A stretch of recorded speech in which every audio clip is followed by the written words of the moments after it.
Okay. Good morning, ladies and gentlemen. Welcome back to our second episode of Rocket Talk Radio.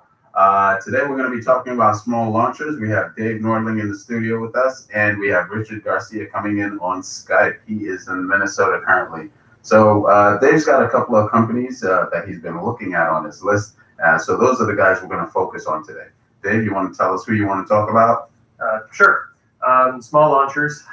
We'll look at Rocket Lab. We'll look at Vector. We'll look at Was it Firefly? yes, Firefly, and of course Relativity. All right. We'll look at the Terran vehicles. Nice. And this is meant to be an overview, but in discussions with Richard, we kind of realized that there's a lot to talk about. The small launcher market is really booming. And that it really just helps to understand the market just by first understanding why are they going into small launchers in the first place. I think Richard could expand on that. Well, the biggest thing is that smaller satellites are a lot more doable now, miniaturization of technology, and there's just a lot of growth potential. And as far as launches go, the market's underserved. There's not any dedicated launchers for this kind of stuff flying yet. That's affordable, anyways. Right. And so that's why we're seeing a lot of people kind of rush to get into this market. Yeah, I believe the idea is that before many of the small experimental payloads would have to fly rideshare. And That's right. and it's difficult to go out and get venture capital to prove your payload when you're waiting for an inordinate amount of time, and also you don't necessarily have control over when the primary payload's going to go. It really launch to orbit is still a big bottleneck. And so being a secondary payload limits you in a lot of ways. For one thing, you can't always pick your exact orbit, so you kind of have to usually be where the primary is. For some satellites, they can restrict what kind of propellants you can put on board. And like you said, there can be these long delays, and that's a problem for venture capital. So there's a bunch of these new companies that want to do these small sat constellations, and like you said, you can be burning money just waiting for another launch. So there's a lot of limitations, and I think that in the future, the majority of these small sat launches will probably still be ride shares because a lot of them can do the waiting, but there's going to be some portion of the market that will be dedicated to small sat launchers, and that's something, exactly how big that market is, we'll have to wait and see for the technology to mature. Right. Yeah, I would agree with that. That rideshare is still going to be a viable option. It's another revenue stream for the launch provider, for the larger launch provider. I see small launchers as an opportunity because it's significantly less capital to put into a vehicle, and the amateur rocketry community has been exploring this area since the 90s. I wanted to bring to the studio a book that I found particularly useful, and I think the RRS Reaction Research Society, which both Richard and I are members, it was recommended to me. It's called Micro Launchers by, and I will probably mispronounce his name, Laboutier. Okay. Probably not, but French names are very difficult for me. Micro launchers technology for a new space age. You can get this on Amazon for not a lot of money. It's really well written, broken down to the very basics of orbital of how to build a vehicle, how to reach orbit, and it's just a great introduction. Just to interject. So small launches for most of us who are space enthusiasts and science enthusiasts, but don't have that technical background. So when we talk about small launchers, we're not talking about delivering people into space or orbit like that. Can those types of vehicles put a man in space? Is that it built for that sort of mission? I would say the answer is largely no. That a manned capsule has to weigh a certain amount. is it possible to build a manned capsule small enough to fit on the size range of what we're talking about, the small launchers? Mhm. That's possible, but I don't believe that's part of the business plan that the companies we're talking about have in mind. And I see. What would they be? What would be their main focus? What would be their, why would I hire a launcher as a small launcher if I were a client, someone that wants to put something, maybe a person in space or have other goals? Why would I look toward a small launcher? Yeah, cost may be one thing, but will they be able to deliver what I'm trying to do? So how does that all work? What is their focus? Richard, small launchers? Yeah. Well, like we were saying, the small launch market is for those smaller satellites that, for a number of reasons, might be limited by being a secondary payload.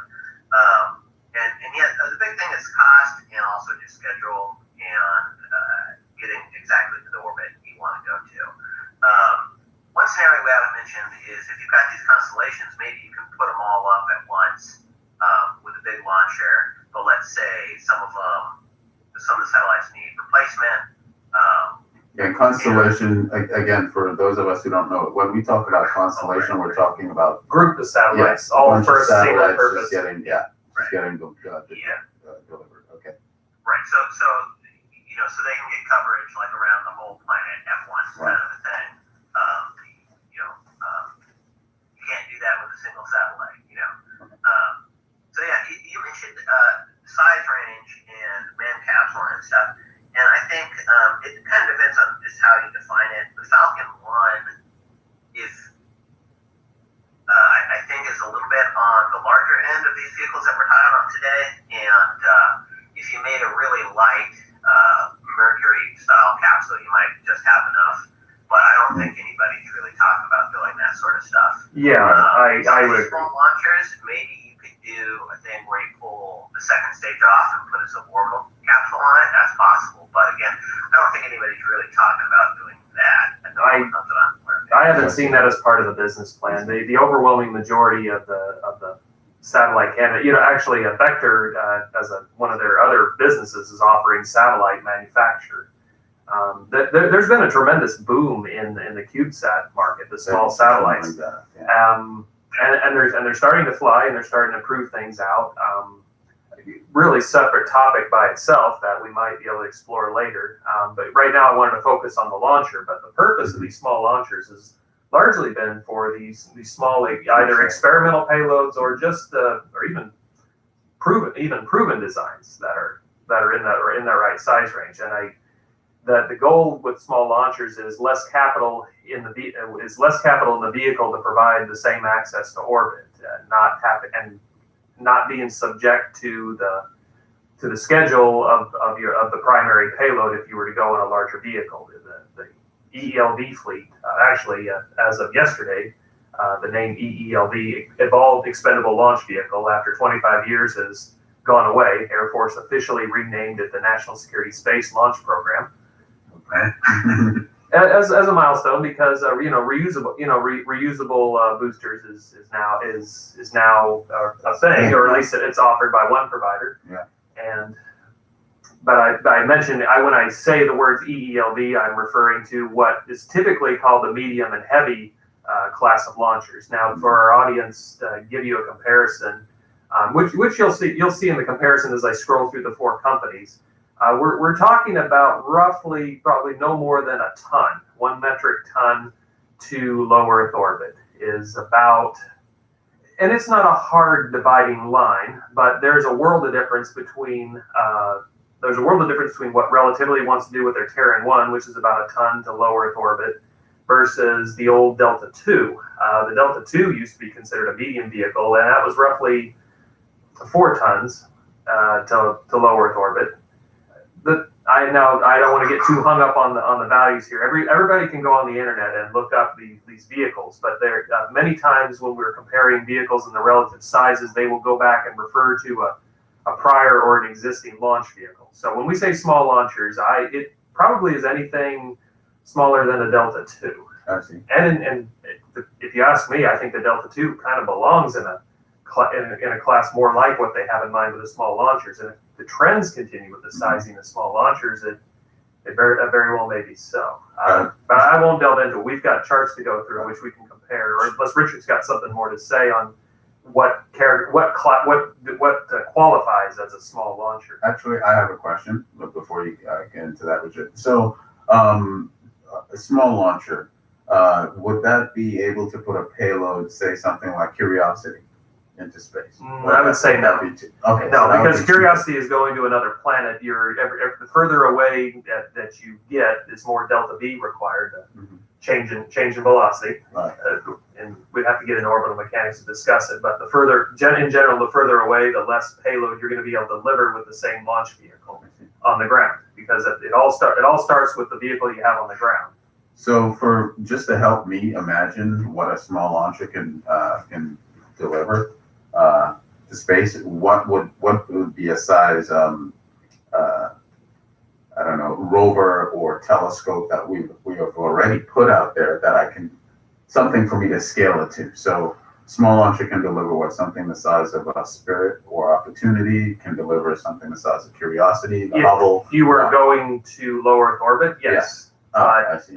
But a rover like Curiosity wouldn't be much use in low Earth orbit. Right, of course. Okay, so it can. So a small launcher can actually deliver something the size of a small car into LEO. Size is really different than weight. I mean, what we're really talking about is weight, and a ton, whether it's the size of this room or whether it's just 1 cubic foot of solid steel. It's really the same weight. To the rocket, it doesn't matter. It comes down to packaging. Right. And with a small launcher, when you go through this, you'll notice many of these small launchers can be as small as 4 feet to 6 feet across. So there's a real distinct size limit. So something like packaging is a big concern for the payload, for your payload integrator, because it has to fit in the vehicle and it has to survive the trip. Anyway, I'm sure Richard wants to expand on this. Okay. Or what we were covering earlier about launchers. Mm-hmm. Good. Yeah. So just talking about the scale of these things, like you said, there's a range. I think the biggest one you have on here is Relativity, like 900 kilograms. So that's the Terran. So that's like half a small car. So my car, Okay. Cool. Is about twice that, and I've got like a 3-door hatchback. Then Vector on the smaller side is only talking about 26 kilograms, so around 50 pounds or so. So you could hold the satellite, Okay. and that vehicle is something like 3 or 4 feet in diameter, Right. and 3 feet 11 inches. So that's pretty small. Well, maybe we should scroll through. See that the Vector R, RE1, Vector HE1. I also say light rocket. What does that mean? I think light rocket in that sense means the same thing as what I'm talking about in small launcher. I really don't want to get too hung up on the exact definition, but I think there's a whole class of vehicles, particularly the new ones coming out, that definitely qualify as what would be called a small launcher. To give a historical example of what would be a small launcher, the Soviet Union built an ICBM fleet that was truck mounted. And their payload was really just a few tons, and it only needed to reach the other side of the planet, a suborbital flight, to deliver their multiple warheads to our country. Right.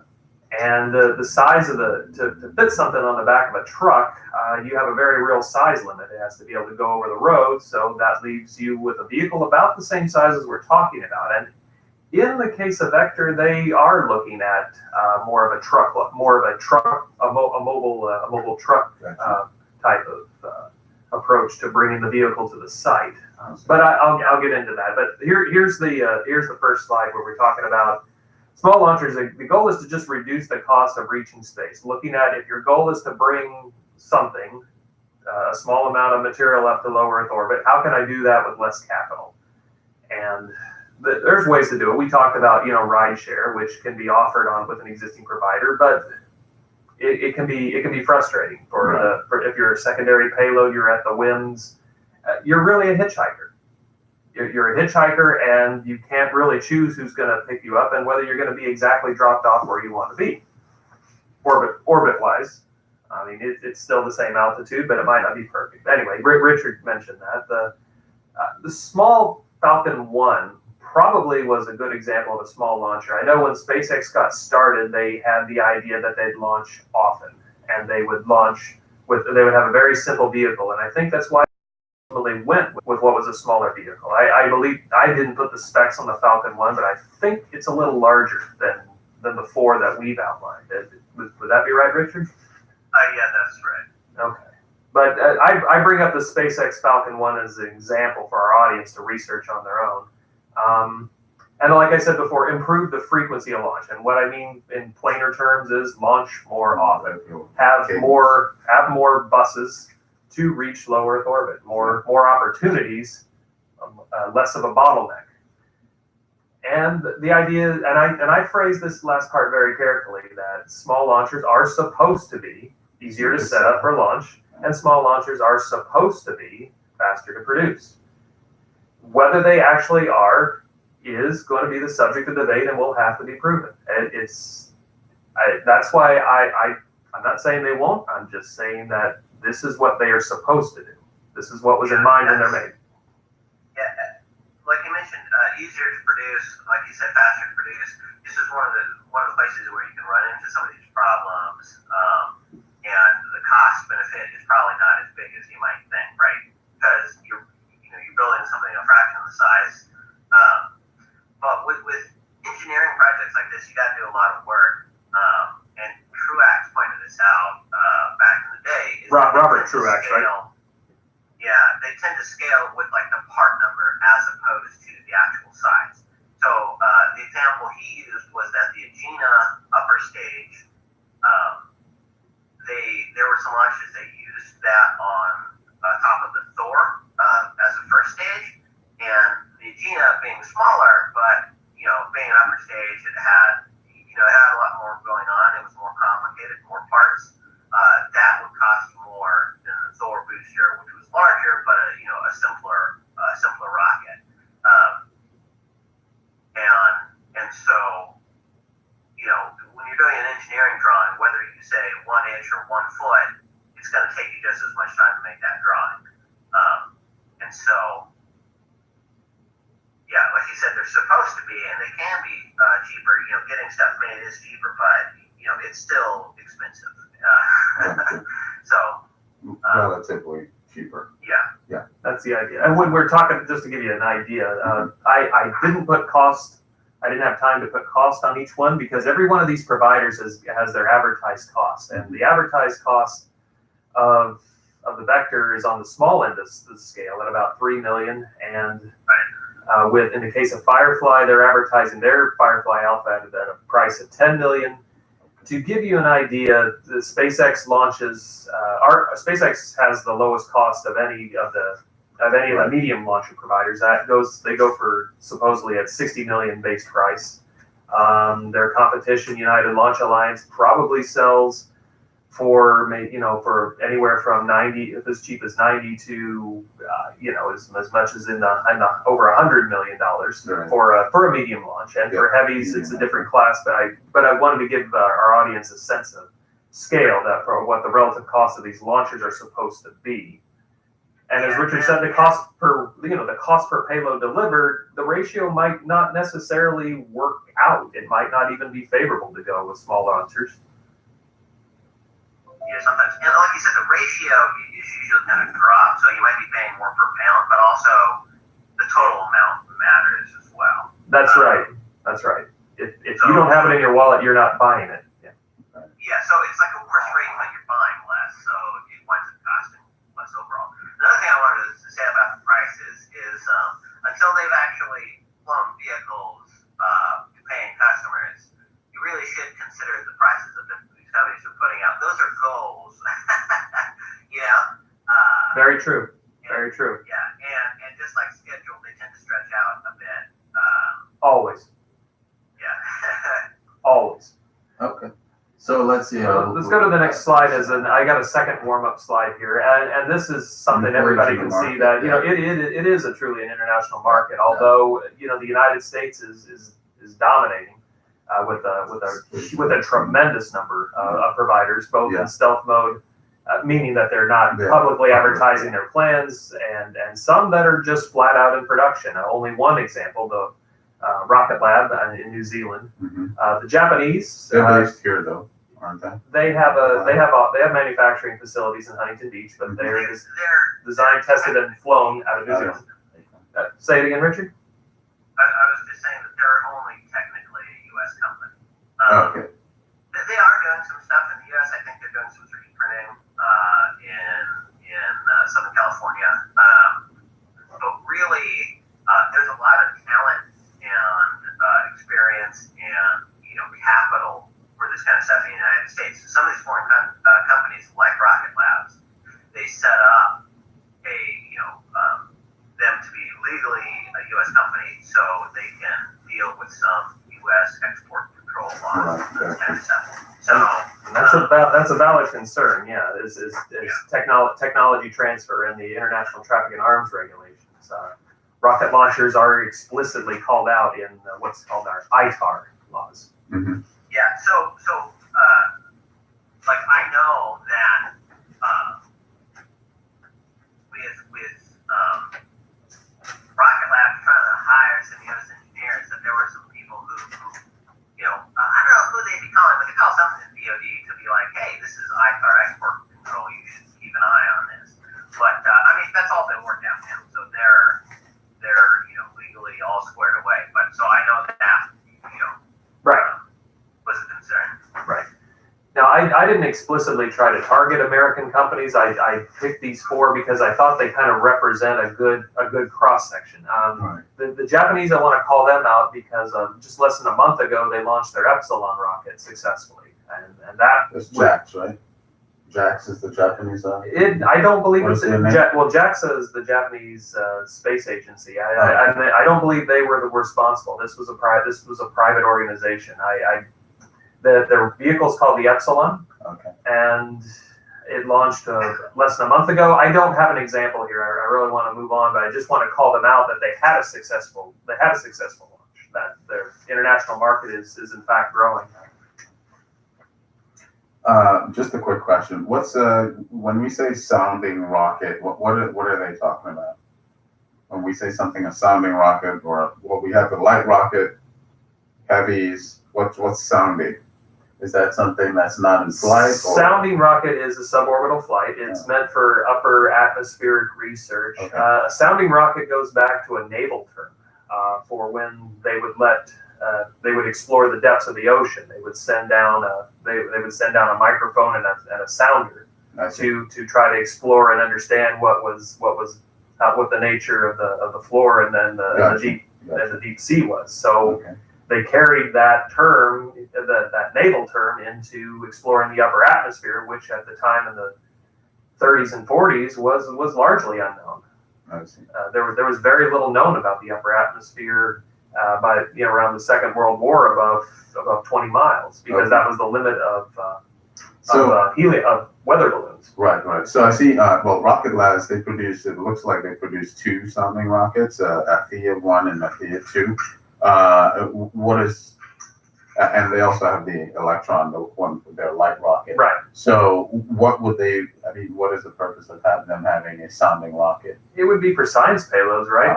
It would be for microgravity exploration. On a sounding rocket, you can get several minutes of zero G. They're relatively cheap. They're fairly easy to set up. They're usually solid motors. I see. Okay. Although nothing to really say you couldn't make a small liquid for such purpose as a sounding rocket. Rich, any thoughts on that? The sounding rockets also are an easier entry point for some companies, just because the capital and scale is again smaller. It's something like a tenth or so the amount of delta V you need, so it's a lot less to do as an orbital rocket. And there's still some sounding rockets business and being used back from the heyday of the space age when they were doing a lot more of this stuff. I'm blanking on the name of that rocket. Okay. Like Black Brand or something like that? Yeah, I think that's right. The Black Brant is a 4-stage solid motor, usually made from surplus military motors. Right. And the Black Brant can reach as high as 400 kilometers on a suborbital track, and that's well above low Earth orbit. Yeah. I think it's important for our listeners to understand that the amount of energy necessary to reach and sustain orbit is the majority that's not in reaching the altitude. The majority of the energy is achieving the downrange or the horizontal velocity necessary to sustain a flight path that would literally allow you to fall over the horizon and fall indefinitely. Right. And that is what orbit is. Orbit is the ability is once you've reached enough, once you've achieved enough vertical altitude and enough speed going horizontally downrange, you can stay in that. You can stay up at that altitude. That's sufficiently above the atmosphere. From an orbital mechanics standpoint, you could fly lower, but because we have an atmosphere and at about 100 miles, it does start. The drag is appreciable. So when you look at low Earth orbit, they tend to be at about the same altitude. They tend to be about 200 kilometers or about 120 miles, where the drag is not enough to pile up, at least over a matter of months. Right. Since we're on the topic of a rocket lab and their equipment, do we know who their clients would be or who they're working with right now? I think they've flown one commercial payload. I haven't been watching the news clippings, but they do have commercial clients. I believe last year they got some sort of an award from NASA. Yeah, I think NASA was one of their payload providers. I really didn't get into payload. I think we should scroll through here with the new players in the market, and then the 4: Rocket Lab, Vector Launch, Relativity Space, and Firefly Aerospace. Okay. And I'd like our listeners to kind of pay attention to more of the differences. Not only many of these are similar, but there's also some differences. Rocket Lab, designed, tested, and launched in New Zealand, some assembly and build in Huntington Beach, California. As Richard said, they are technically a U.S. company. They're very keen to the fact that they have to work with the U.S. market. They're going to have be in the good graces of the Department of State. So that I'm sure they worked out their licensing issues. And the Electron is their vehicle. It's important to know that there's a company, and then the company has a vehicle, the Electron being it. They have, and even many of these companies have their own engines, which is common for them to make their own engines. The Rutherford. And the Electron is a two-stage rocket, right? Yes, and I believe that's also common among all 4 providers, is that they are 2-stage, or I'm going to call them all 2 stages. Some of them technically are 3 if the payload has what's called a kick motor. Mm-hmm.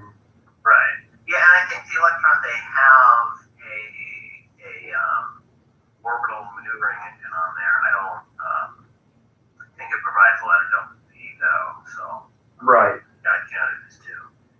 Yeah, I would too, because for orbital maneuvering and station keeping, I tend to assign those small either cold gas or hydrazine thrusters as more a part of the payload, a necessary part of the payload to maintain its function. So once the rule is generally once the payload separates from the vehicle, then the vehicle is done, and that everything on board the payload is part of the payload. So for the case of the Electron and many of these others, these are 2-stage expendable launch vehicles. Right. Yeah. And in general, you also have the option, for a 2-stage vehicle to trade some payload space and add a 3rd stage up on top of the payload adapter. If you need to go further and can have a smaller payload. So right.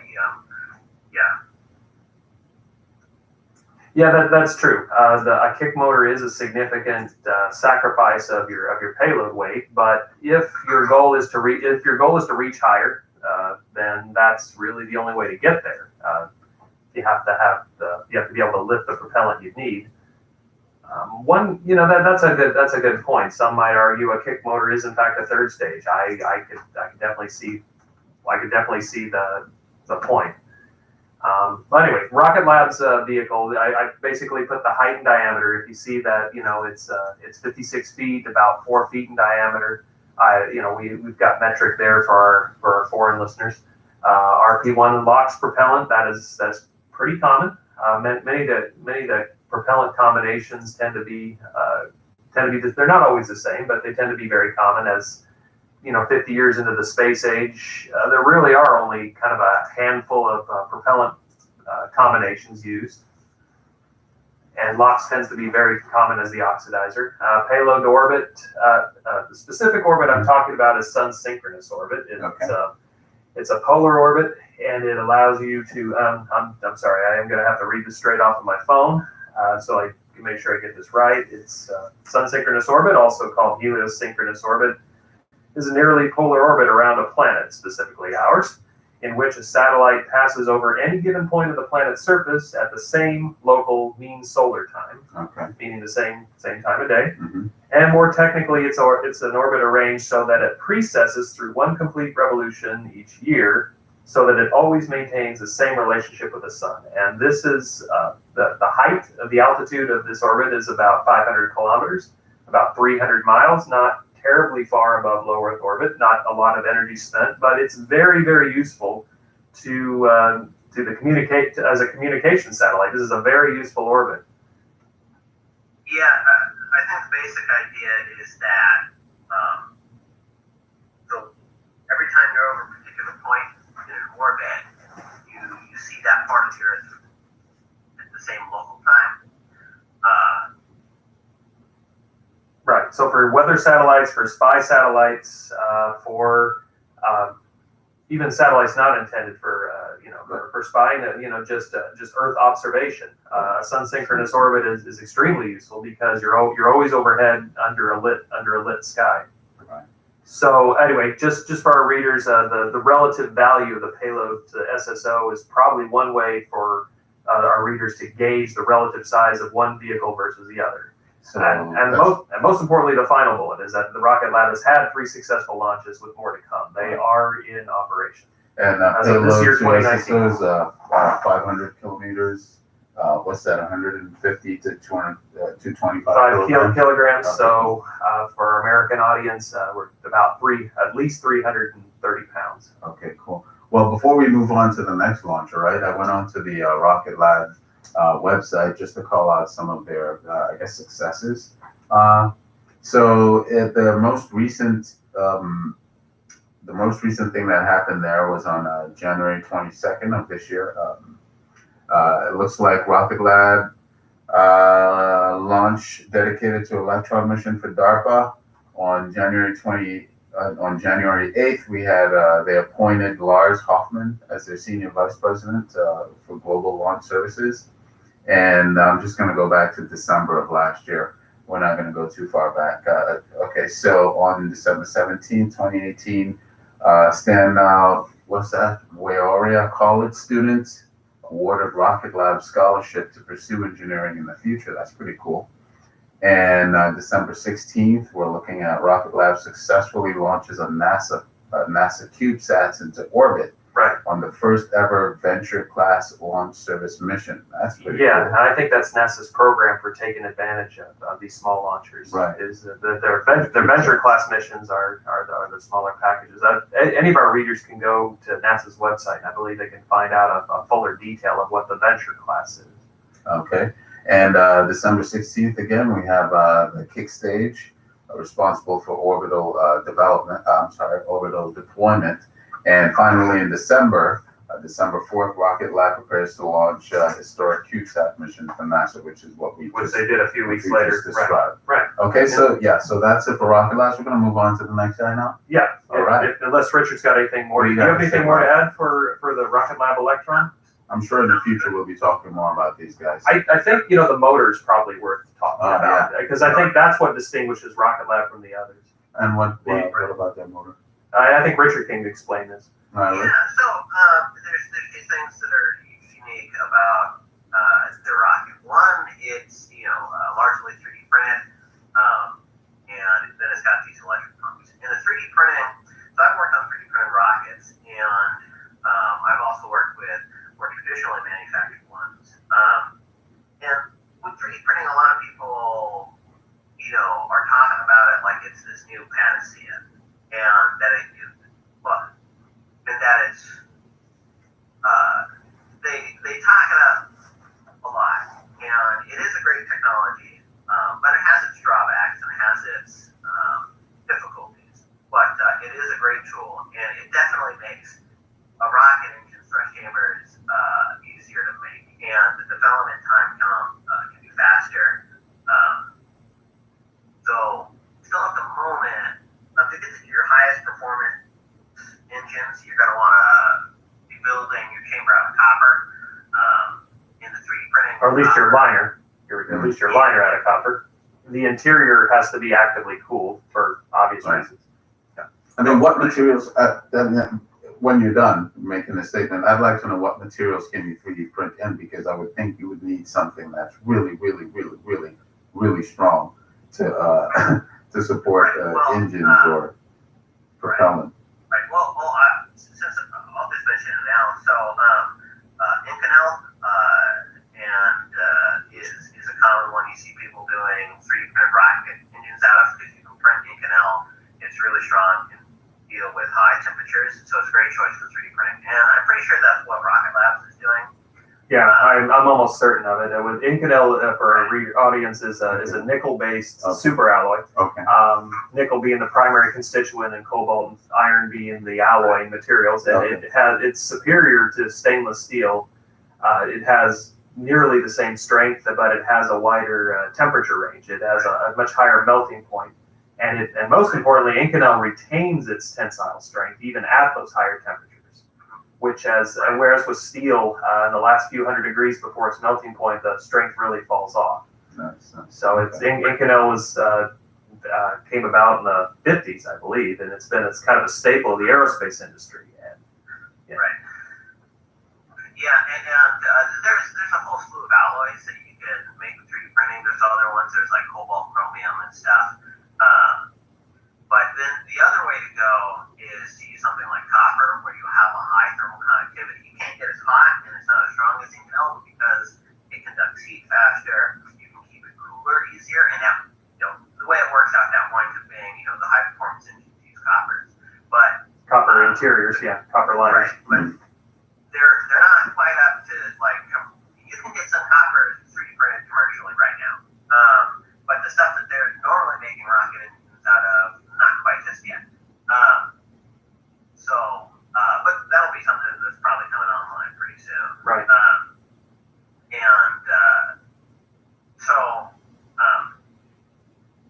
So 3D printing is great.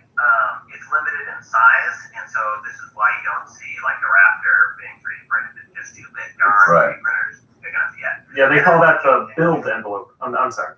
They call that the build envelope. Yeah. Right. And right now, about as big as you can get is around 20 to 30,000 pounds of thrust for a 3D printed engine, and that's pushing it. But 3D printing technology is growing and advancing, so that can change. So that's really allows you to do rapid development of your engine. Right. Well, I guess disposability is not an issue if you're 3D printing this stuff, right? What do you mean by disposability? Meaning, if it's 3D printed, I would assume that it's cheaper to manufacture. And not always. It's cheaper in the sense that it can take less time. There's fewer manufacturing steps to produce it. I see. And I think that goes back to what Richard was saying earlier, that there is a hyper focus on 3D printing now, that it offers a lot of things, but I think there's a misperception in the public about just how valuable 3D printing is. And many of the established companies, nearly all of them, have embraced 3D printing to one extent or the other, but you really don't see it. You really don't see that much of it. If it truly was a magic bullet that solves all of our manufacturing problems, you would see a much deeper penetration in the market by now. Right. And it definitely has its drawbacks. But that the the subject of 3D printing is a good one, possibly for a future topic. Because it is more common.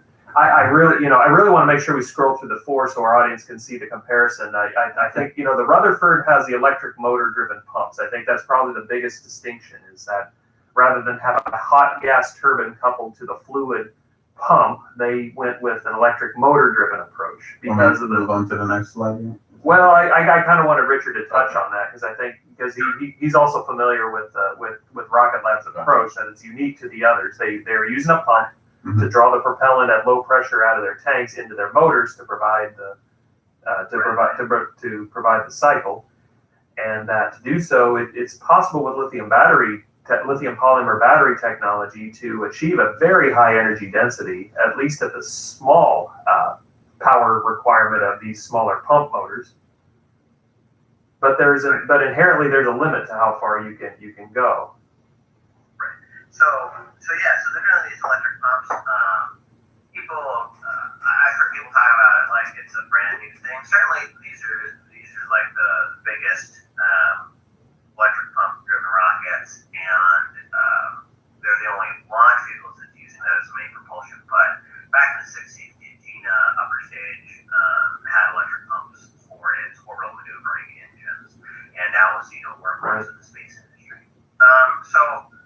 The electric pumps have, I think their advantage is development time compared to a conventional turbo machinery. Right. And there's certainly some applications where they're interesting. In particular, I think some in-space applications, like if you're, say, sending a mission to Mars,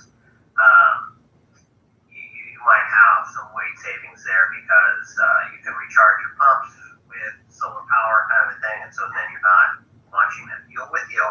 But for a launch vehicle, I don't think they value all that much. They're not going to be as high performance as a conventional turbo pump. I think it's all about cost.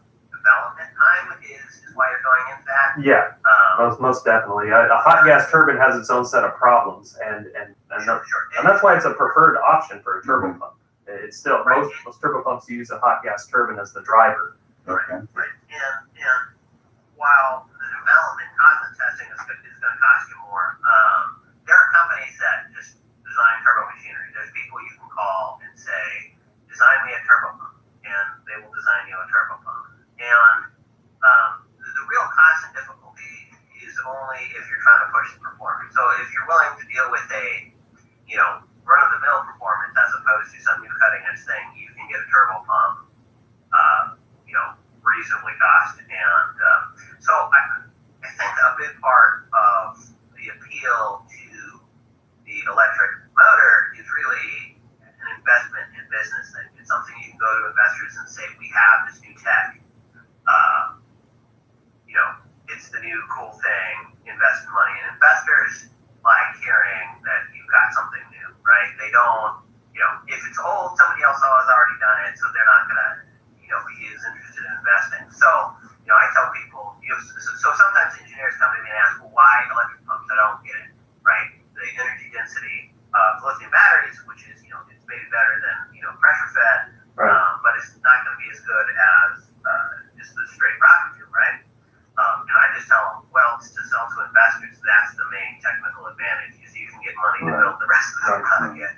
Energy density for our audience means that the amount of power it can deliver for how much it weighs, and it's an important thing to say when we're talking about turbo pumps.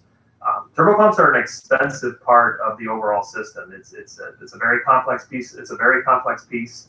It's a very essential piece of the whole rocket engine, and they can easily cost 10 to 20% of the vehicle's total development costs can be locked up in that one part. So it's really you can if you know that, you can clearly see why Rocket Lab embraced the electric motor driven propellant pumps to try to save on that technical challenge and the cost challenge. But for our audience, energy density refers to how much energy that you can get out for how much it weighs. And getting back to pumps, there's a lot of gas turbines out there. They're responsible for static power generation in remote areas. They're responsible for main power generation in areas like Texas, being driven off natural gas and then still other places diesel oil. But those turbines, they run for years. They are not conscious of what they weigh necessarily, or at least not when it doesn't involve the performance. But for a turbo pump, you have a very explicit challenge. In the early days of the space program, the turbo pump was a very big challenge, how to create a very high energy density device, which is the gas turbine, combust two things together, and you get a lot of energy in one place, and it costs you only the weight of the fuel and oxidizer to make it happen. But to make a turbine's lightweight was a big challenge. Right. Just to throw this out there in comparison, like when they were starting to do rockets, they were pumping liquid oxygen. Like nobody was doing that then, right? Really no need for it outside of the industrial process industry, and they certainly weren't saving on weight. Yeah. God, you can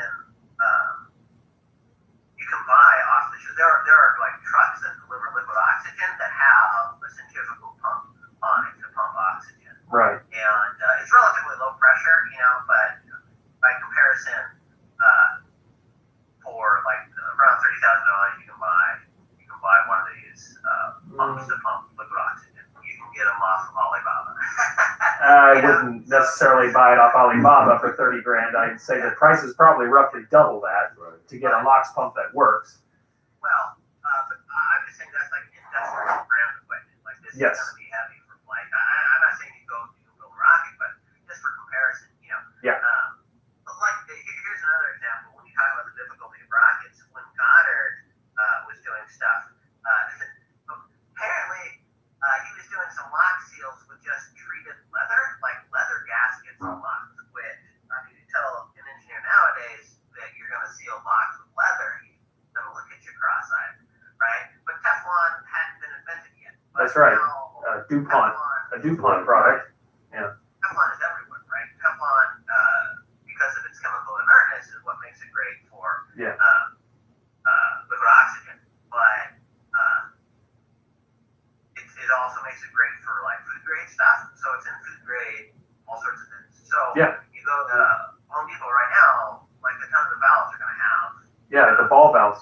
Yeah, the plumbing ball valves usually have Teflon seals in them, and they didn't used to for many years. Now they're almost commonplace. Yeah, and so there's just a big difference between,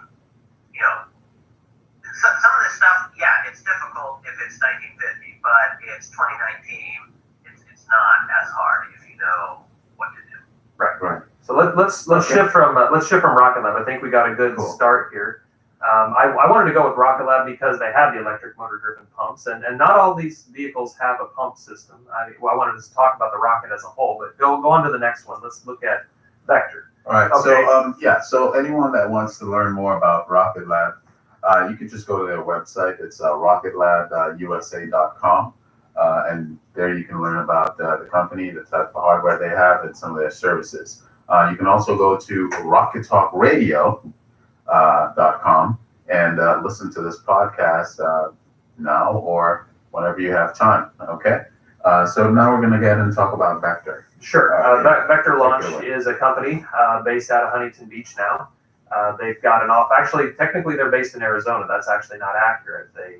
They're in Tucson, where the manufacturing will take place. The Vector R is their entry-level vehicle, two-stage expendable launch vehicle like before. They use 3 of their home-built LP1 engines.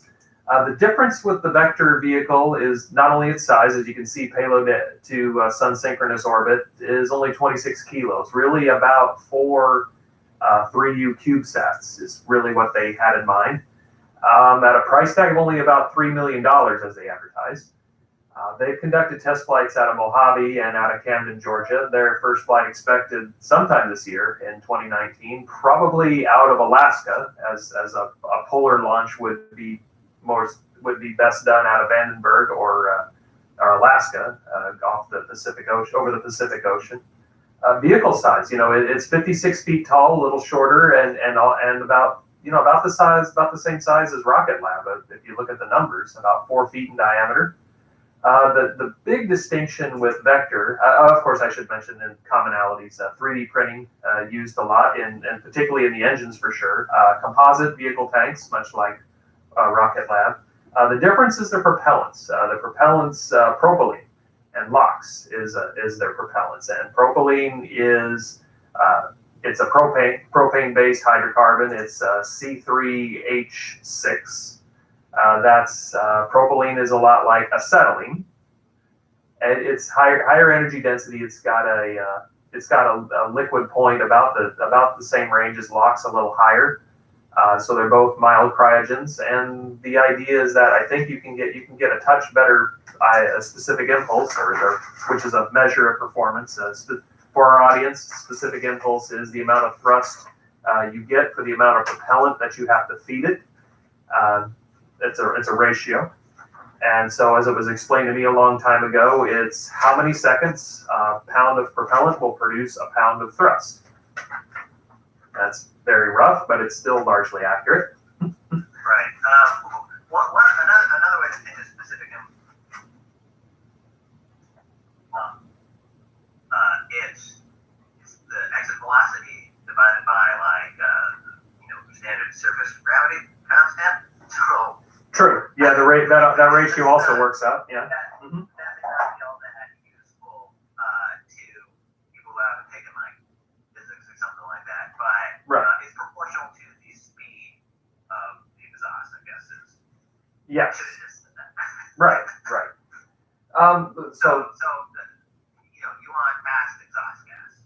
So the higher the specific impulse, the faster. That's accurate. Now, vector using propylene and LOX, that makes them unique among all. I don't know of another provider that uses propylene and LOX. There's really no reason why you have to stick with RP1. That's right. And there's a whole family of hydrocarbons that are all viable propellants. They're all pretty as a fuel. Yeah, as a fuel.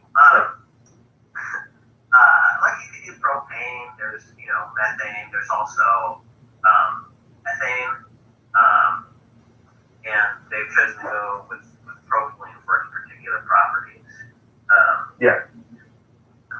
There's okay, so these different mixtures of propellants, right?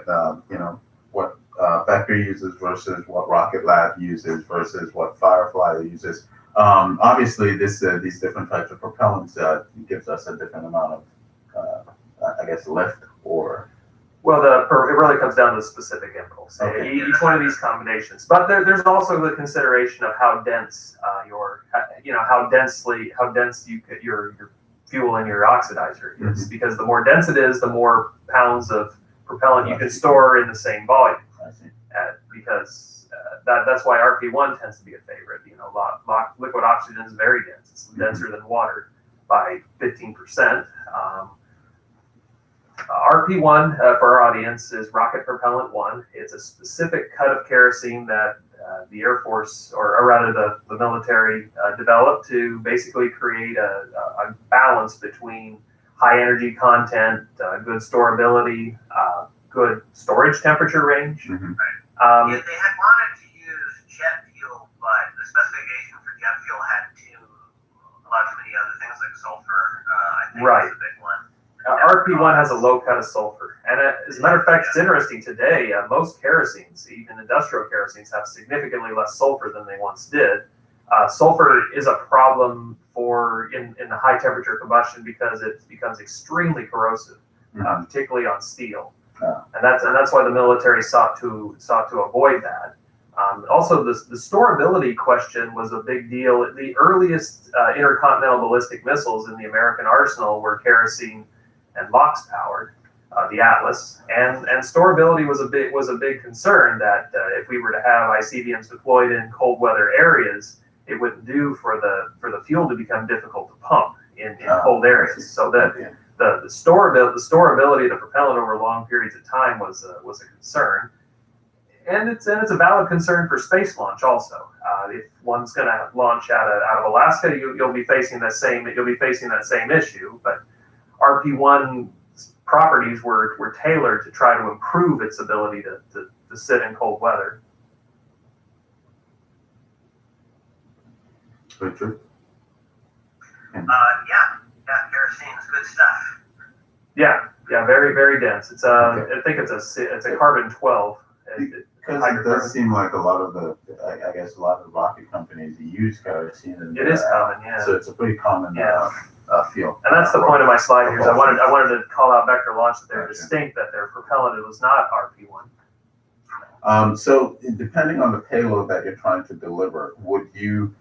I would have to assume that motors or engines they're not designed specifically for one type of propellant, and they are. Yes, they usually are. They They're usually usually are. built I see. around one specific propellant combination, I and see. even a specific mixture ratio, which Ah. the ratio between the flow of the LOX and the flow of the fuel as it enters the chamber. The rocket engines are usually designed for a specific design operation point. Right. So you would essentially build your engine, for this specific type of propellant, and obviously, you would know, the amount of thrust that you're going to get out of this, Right. And obviously, you would know the type of payload that you're intending to put out there with this configuration. Yeah, I'm probably revealing my bias, and I think this is a statement that Richard will appreciate.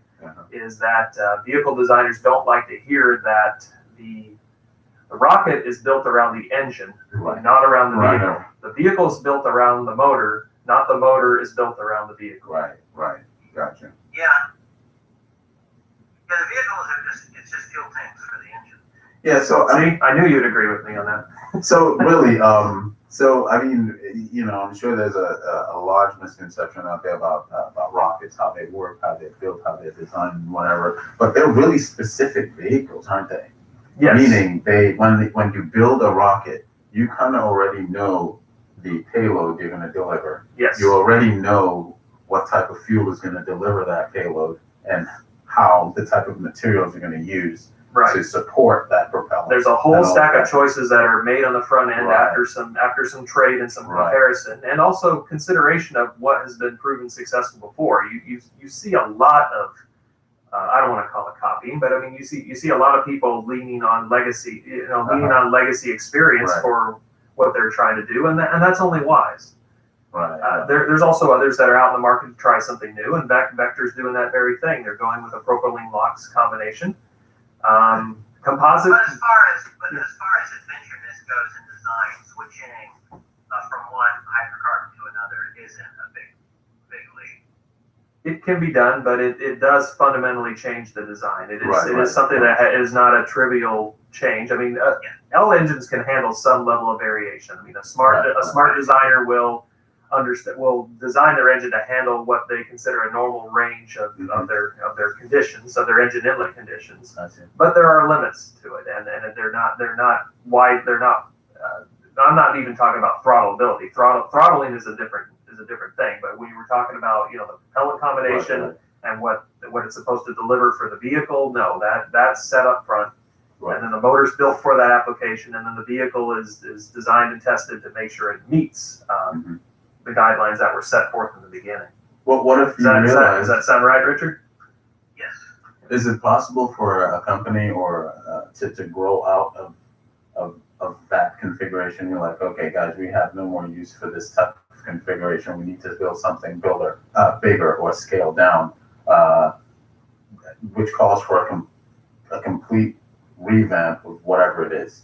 Does that happen commonly, or is that something that where when you build a system, the system is going to take us, 50 years, 30 years, 20 years, or whatever? How does it? I wouldn't say it's all that common. Well, it's hard to say anything in this industry is common.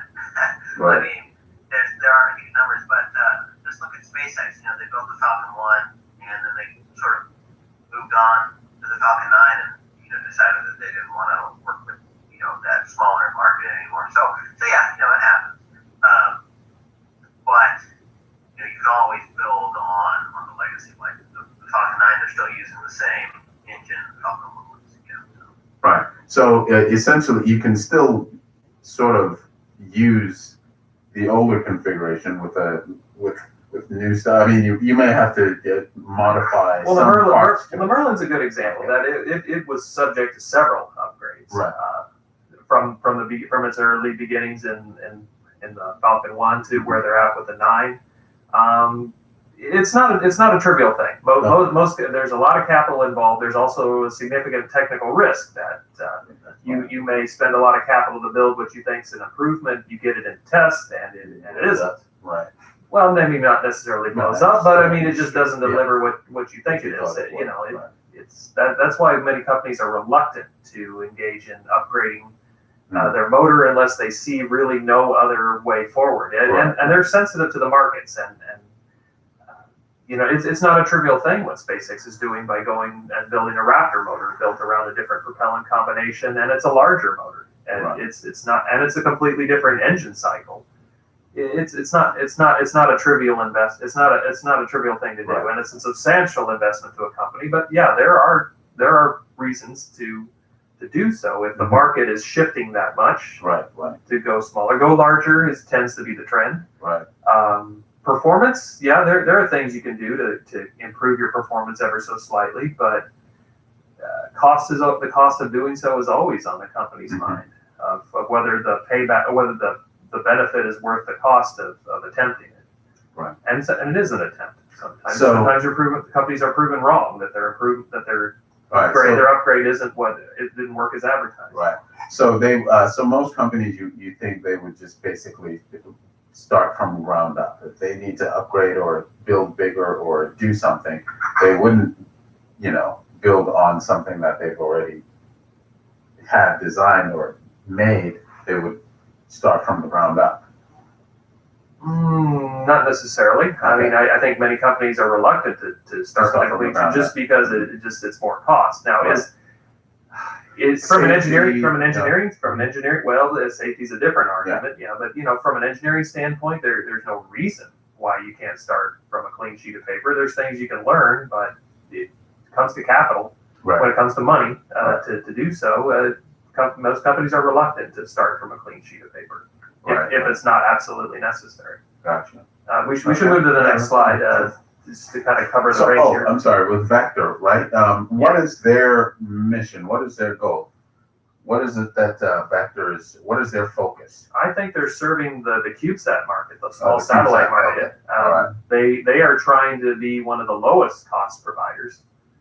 And one of the smallest too. Yeah. They are one of the things they pride themselves on is their mobility, being able to launch out of several different places around the country, being able to set up relatively quickly. They're working on that. Their website's really excellent. They've got a larger vehicle in the works, the Vector H, which I didn't cover because there really isn't a lot of data on it. Right. Other than they're already looking at a heavier vehicle. Right. So they've got like an upgraded version of that vehicle where they've got a bigger upstage and more first-stage engines, I think. I do want to mention something a little bit about their history. Their main technical guy is John Garvey, and for many years he was doing these sort of business research grant things, STTRs, I think, and he was working with the Long Beach down in Southern California, and they were doing these sort of joint student and company projects. Can I just read about him really quickly here? Okay, so I'm on the Vector site. Yeah, John Garvey. He's actually the co-founder and president of Launch Services. So John is a 30-year space veteran who has deeply been involved with early development of SpaceX. He has developed launch vehicles and launch operations for the McDonnell Douglas Delta 3 and Delta, what is that? Delta 4. Yeah. And the DCX, a single stage to orbit vehicle for BMDO. I don't know who BMDO is. Ballistic Missile Defense Organization. Okay, there we go. Yeah. Sea launch and microsatellite launch vehicles for Garvey Spacecraft Corporation. John has extensive experience in the development of propulsion systems and launch vehicles, and has worked with AFRL, DARPA, NASA, and numerous commercial space enterprises. So that's John Garvey for you in a nutshell, and that's what Vector. You could find his information on the website. So, finish what I was talking about. So, Long Beach, these student projects, so they did a lot of these things have a lot of AIAA papers out there, so you can actually go back and see some of the text and the ideas. So this vehicle vector, you can go and look through some of the papers where you can kind of see its configuration evolve. So there was a even smaller vehicle that was like a single engine version of this that they had been working on. Just throwing that out there.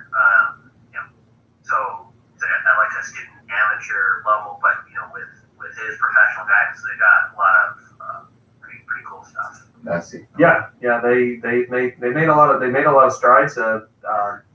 Jim Cantrell is their CEO, who has a SpaceX heritage also, and I think that's why they're based out of Tucson, is because he joined the company to lead them out of Tucson. Yeah, during the time period where he was doing the stuff with Long Beach, they did a couple firsts.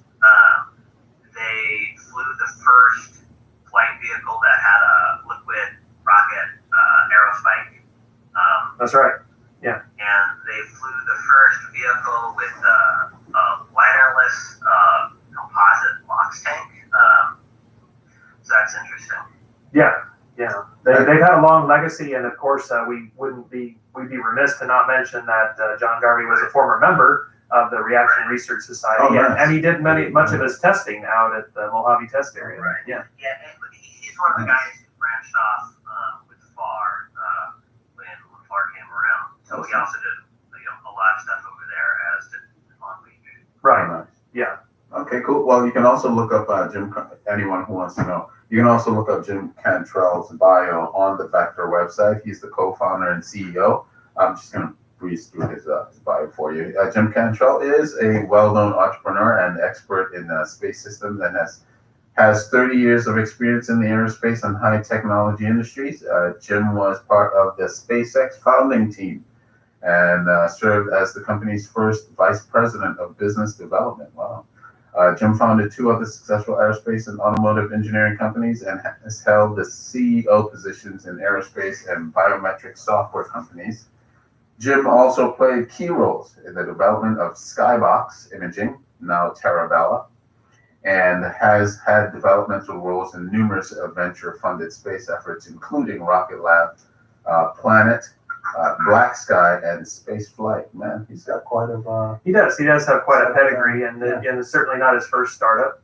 And with his leadership, Vector's grown from Garvey Spacecraft Corporation to Vector, the Vector launch. And for our audience, it's vector-launch.com.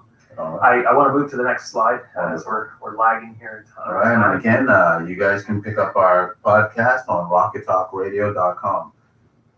All right, on there, when you go there, you'll also feel free to, help us out. You can buy stuff on there. We have mugs.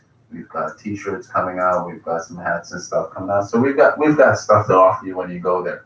Not just great information and fun stuff to listen to, but things you can wear. One more slide. One more slide? It duplicated itself for some obscure reason. All right, so we go on to, so now we're talking about Relativity Space. Yes. What's going on with Relativity? Relativity Space, founded by a former SpaceX and former Blue Origin alumni, Jordan Noon and Tim Ellis. They're both USC graduates. I see. Designed, tested, and launched in the U.S., based out of Inglewood, California, right near LAX. They are building the Terran 2-stage expendable launch vehicle. Like as many before, they're building their own motors, the Aeon 1, 9 engines at the base of their booster. They're pump fed with 3D printed tanks.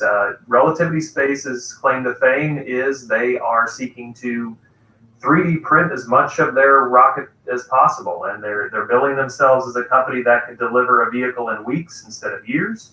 Mm-hmm. Okay. I didn't get the height and diameter specs. It's a really large vehicle. If you just look at the payload to sun synchronous orbit, again, the same basis of comparison we've been using, 900 kilos, the largest of the 4 that we're looking at. They're undergoing engine and vehicle system testing now at NASA Stennis, and they've also gotten themselves a space over at the Cape. CCAFS for everyone is Cape Canaveral Air Force Station. No. First flight expected next year. It's really hard to say where they're at, but if you see on the photo I have posted there, that's their Aeon 1 motor being tested over at Stennis. Stennis Space Center in Mississippi, just about a half hour's drive east out of New Orleans. They are using liquid methane and LOX. That sets them apart from other providers. Most of these small launchers use RP1 and LOX, so I call our readers' attention to the fact they're going with liquid methane and LOX. Hey, Richard, do you want to elaborate on why liquid methane is a popular combination? Well, it really has to do with reusability. I mean, they looked at methane back in the day, and its performance is a little bit better for the same like combustion chamber pressure. Performance is a little bit better than kerosene, but the density is half or so, so it's a lot less dense. So all else being equal, it's probably going to perform worse on a launch vehicle first stage. You're going to have more drag to overcome, but the game changes when you start talking about reusability. Is this designed to be a reusable? I don't know in this case. I don't think so. I think Richard's speaking to the benefits of liquid methane. Oh, I see. Why would Okay. you use liquid methane? Oh. So if you're talking about a gas generator engine,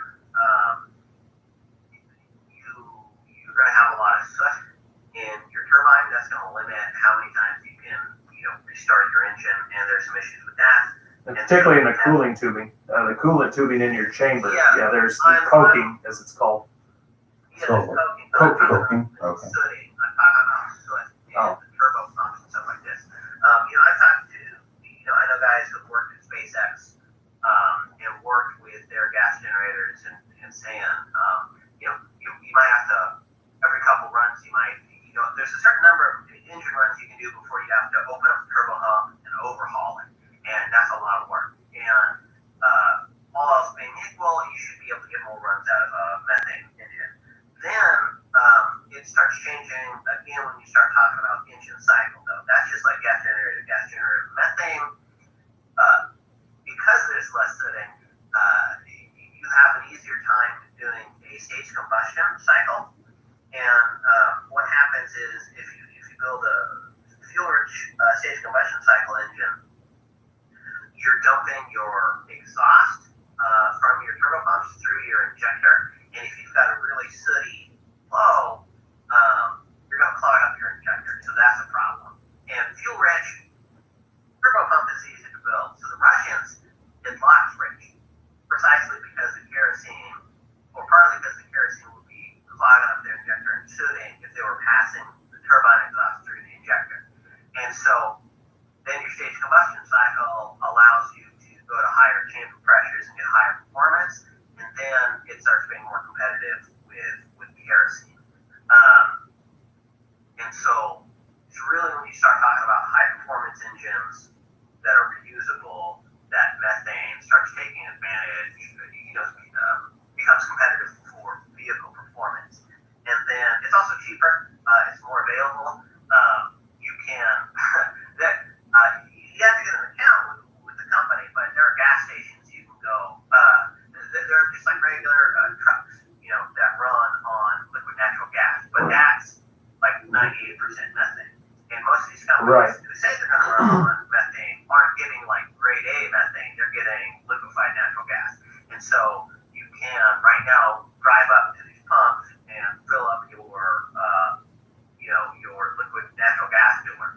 And so there's some cost advantages, and then down the stream there's people talking about you can produce methane from the Martian atmosphere. I think that was the largest reason why that got started in the 90s was because of Dr. Zubrin's book, The Case for Mars. That puts it on the map. But if you're trying to make money today as a business based on what you can do on Mars in 50 to 100 years, I don't know if that makes sense, especially from an investor perspective. It's going to be hard to close that case. Right. Right. I can make you money in 100 years. First, make money here to get you there. So it's really the usability aspect, I think, that makes methane anything. And then there's the other thing of it's something new, and you can tell investors you're doing something new, and that always helps you sometimes. So I think it's largely the reusability aspect and the cost. Right. Okay, cool. Methane as a performer is not bad. It's superior. It has a superior specific impulse to RP1 and LOX, but it pales in comparison to hydrogen and LOX. But then again, few propellants can keep up with liquid hydrogen and liquid oxygen. A big reason why liquid hydrogen has fallen out of favor is because it's 60 degrees colder than liquid oxygen. It's extremely difficult to keep stored for long periods of time. Even despite its huge performance advantage, as a liquid, hydrogen is very, very sparse. Well, it's really funny. You mentioned about combustion, about its combustibility. Yes, liquid hydrogen has a wide flammability range, but in the low end of the spectrum of flammability, the lower explosive limit, or often what's called LEL, methane actually has a lower threshold than hydrogen does. Hydrogen is a 4% LEL, which means a 4% mixture in air. A 4% hydrogen to air mixture would reach the lower end of the flammability range. Whereas with methane, the LEL is 1%. The difference being that with hydrogen is explosive within 4% all the way up to 99%, whereas with most hydrocarbons, methane goes from 1%, but stops at a roughly 30 or 32. I'm not sure. People can look it up, but most of the time in a rocket system. I'm sorry. Does this mean it's a little more controllable than the hydrogen? I think it just means a higher degree of caution is required when it comes to leaks, because in any kind of rocket system, you will have leaks, and you'll have to be cognizant of how you're preventing them. Good seal design. Right. But there's also leakage that happens just in the course of trying to load. So one advice I would give liquid methane, anybody trying to use a liquid methane engine is that be careful of your leaks, that you actually have a greater fire potential with methane than you do with hydrogen. I see. Okay. I guess that's what I was getting at. Which one is more, handling wise, loading, using that stuff would be more on the dangerous side. I guess it would be the methane. When it comes to the lower explosive limit, it's more dangerous with methane. But the advantage of methane is its boiling point is similar to LOX. The two propellants are actually very close together, and I think that's advantageous. That if you're solving with cryogenic temperatures of LOX, things shrink up, and that becomes a real problem when it comes to your valves and your connections, particularly if you're using tubing joints. A lot of us amateurs do use that, and you do get leaks when you chill things down. Things shrink up, and a joint that was once tight sometimes becomes not quite as tight, and so leakage is something that you have to consider. Now, I'm sure you guys have answered this question already, but I'm going to ask it again.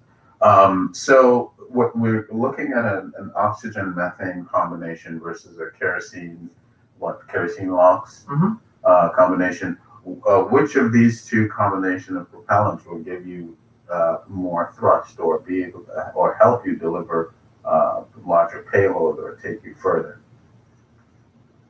Or does it even matter? Well, I'm gonna go with the doesn't even matter. Okay, cool. All right. There's two ways to look at it. Like thrust and payload, it all depends on the specifics. I see. Technically, methane will give you a little bit more specific impulse, but it's going to come down much more to what chamber pressure you pick will determine your specific impulse. Yes, higher chamber pressure tends to give you better specific impulse, but there's a limit, because at some point additional chamber pressure won't yield more performance. Gotcha. I think the best way to answer your question, what we're talking about with these small launchers is most of your performance is in the booster. And the booster has its own particular problems, particularly to overcome gravity and get your payload on its way with a sufficient speed. A long time ago, it was explained to me that the specific impulse is one factor. That's how much thrust you get out of a pound of the propellant. It really just comes down to the amount of energy you can release from the combination. RP1 is inferior to hydrogen. It's inferior to methane.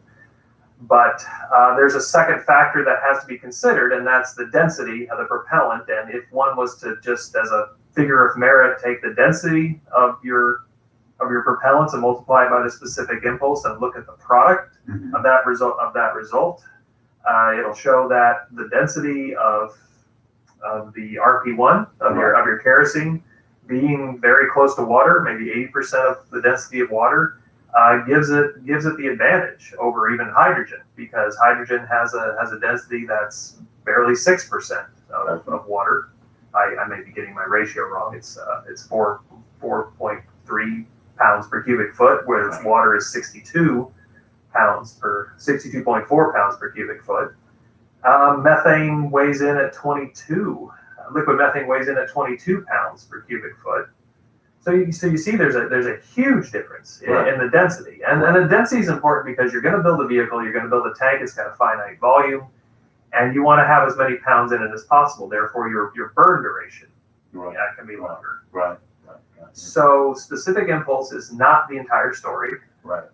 It is a factor, but not the only factor. And so when it comes to designing a booster, I think that's why people have usually chosen kerosene and LOX, because in the end, when you consider those two factors, the result is a figure of merit that's higher than most other things. Maybe the folks at Vector have figured out propylene is advantageous in that respect. I haven't done the combustion numbers on that, but I mean, the reason I'm asking, that may sound like silly questions or whatever, but when I'm not on the, I'm not in the engineering. Not silly at all. That's the purpose of our broadcast. We want the public to be better informed of some of the technical details, or at least the technical details that matter, that can help explain decisions and why certain things are done in a specific way. Yeah, because I would think, everyone would just build around what works best.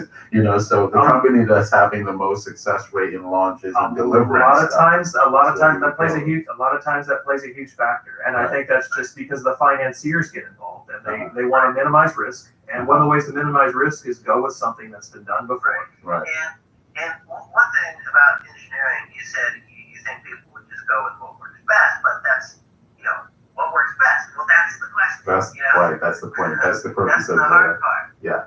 And there is areas to be explored in that area. There's been a lot of propellant combination explored in the early days of rocketry, because in the advent of the ballistic missile, there was a big hunt to try to find the magic propellant combination. There was. With the field being wide open, chemists, particularly at the Navy, there's a great book called Ignition, with ending in an exclamation point by Clark. And it was written in 1972. He was out of the Navy, and it's for any reader, anybody that's really interested in sitting down and learning about the technical details of the Navy's exploration of different propellant combinations, trying to find the bigger bang, trying to find the hotter combination, while considering the practical limitations necessary. I have to be able to store it. It has to not be so volatile it kills my crew when they try to move it. And that's serious issues. I totally serious considerations. This book is a great read. You mentioned covering the technical stuff. But what's great about this book is that it is at a more approachable level. And I mean, he throws in a lot of chemical names, but you don't have to know chemistry to enjoy the book and glean something from it. You just they're the names of the propellants. Gotcha. And you can appreciate what he's saying. Gotcha. Yeah. You don't need to understand the chemistry of it. It's just that what it's done. And this book also recently went into its second. They've done their second print of it for the first time. Oh, yes. That's good. Yeah. So really? it went into print again. Yeah. So they printed copies. So you can get a paperback now now for like $25 or so. Up until recently, the only way to get a hard copy was to get one for like $200 plus on eBay. So the original print run has gone up in price. So it's a fantastic book, entertaining read. And we'll post that on Rocket Talk Radio for our readers who want to look at this later. That's another worthy entry in our bibliography for this presentation. Let's move to the last one. Okay. So I think Richard can speak to. I think Richard can speak to this one as Richard's used to work over at Firefly and he's familiar with what they were doing. Great. So before we move on to Firefly, I just want for our listeners and our viewers to know, if you wanted to learn more about Relativity, you can go to relativityspace.com and you can get information about their Terran rocket. And pretty cool site. Yeah, believe you will enjoy it. So, and then you can also, again, go to rockettalkradio.com, pick up on our podcast and among other things. Okay, so we're going to move on to Firefly now. And go ahead, Dave. Let's move on. Yeah, to the last one. I think it's probably best if Richard covers this one because I think I've Is kind of Firefly dominated. our last guy? Yeah, Firefly's the last of our four. Thomas Markusik, I met that guy. Yeah, Very cool yeah, guy. I met him also. Yeah. What attracted me, just to throw it in there, what attracted me about Thomas was, I was filming, this was at the 2017 Mark Society convention. And, he did his talk on stage and everything. His kid was there. Really good talk. There was, you got your haters and stuff in the audience banging on SpaceX, whatever it is. But he was not like that. He explained some things. I guess he worked at SpaceX or was some part of the yes, he was their team or something. He was their director of propulsion for several years. Yeah, so not a SpaceX. That was Virgin Galactic. A Virgin Galactic, wasn't it? Right. Well, he worked at both. So Okay. He worked at SpaceX, but when he was vice president of propulsion, that was at Virgin Galactic. And he was really gracious in the assault that was coming at SpaceX. Sure. So aside from that, I saw he got off stage and people just sort of swarmed on the guy. Like he literally got like walled into the semicircle, and I was like, all right. Well, these He isn't conferences going are anywhere anytime soon. Well, these conferences are very popular, and, Yeah, and many of these leaders in the rocket business aren't always out there. They're not always. I mean, they're accessible, but I mean, in the sense that you don't often see them in public. They're not celebrities, but at the same time, if you're taking the time to go to a conference, you're going to spend several days at it. You will have done your homework, and to get the opportunity to talk directly with them is worth it. I know exactly why people crowd and wait for hours for the opportunity to get a question. Yeah, he stood there and he took the onslaught for a good 30 minutes. I was like, wow, he is not leaving this place tonight. So eventually he got out of, they let him go. The door, people opened up and he just sort of made his way out with this kid. And I got a quick talk with him, and he invited us to come out to Texas, to do interview and stuff like that. So one of these days, I'm going to go ahead and take him up on that. Excellent. Hopefully, it's with the Rocket Talk radio show. Sure. Maybe we both can go out there and sure deal with Thomas. But anyway, that's just that's what I wanted to throw in there because it was a good experience, and for a first encounter with that gentleman, it was a good one. So go ahead, Richard. Firefly. Let's hear what's up with Firefly. Can you read what's up there, or do you need me to do that? I think we got it. Well, they're based out of Texas, in the Austin area. And about the vehicle, though, it's changed a lot since I worked there. So it's very different. I mean, it was still a pressure-fed vehicle with an Aerospace when I was there. But now they're going with some pump-fed engines. They're doing a tap-off cycle. They're doing composite structures like Rocket Labs is. And like Vector also, yeah. That's right, yeah. And they're making their own engine, so all four of these have that in common, yeah. Cool. Yeah. And 600 kilograms. I mean, when I was there, the design was fluctuating a bit, so I don't know how solidified their payload is at the moment. at 600 kilograms. I assume that they've settled on it. But yeah. Okay, so yeah, let's. I mean, I would like to know more about their hardware. So we're looking at what's it called here? What's the name of their system? They call it the Alpha. Oh, just the Firefly Alpha. Now it's important for the public to know that Firefly Aerospace has rebranded themselves. They're a new company. They used to be Firefly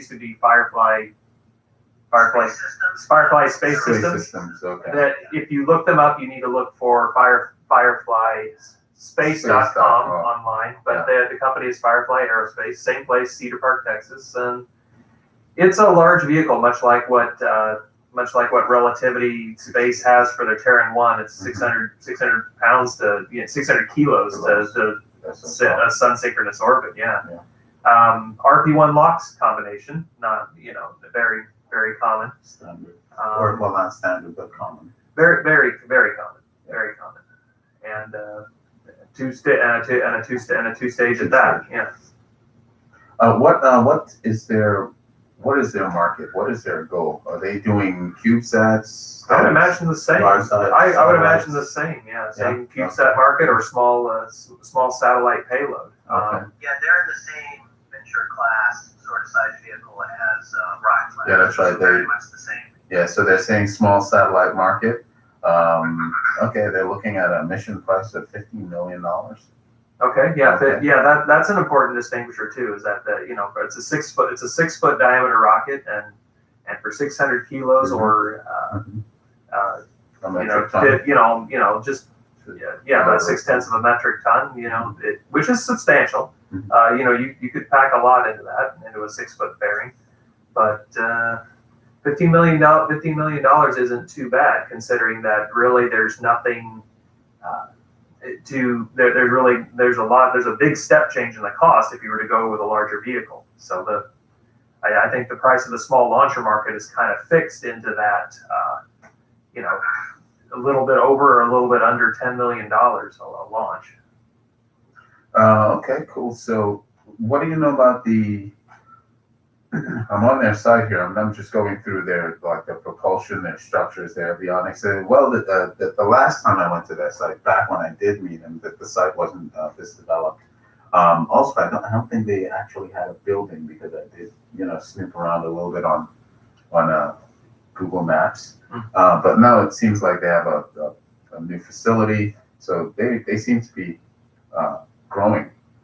So tell me a little bit about their propulsion, Richard. Let's talk about their nozzle, their motor. What can you tell me about that stuff? Like I said, it's changed a lot since I was there. So when I was there, it was 10,000 pound thrust. It was pressure fed.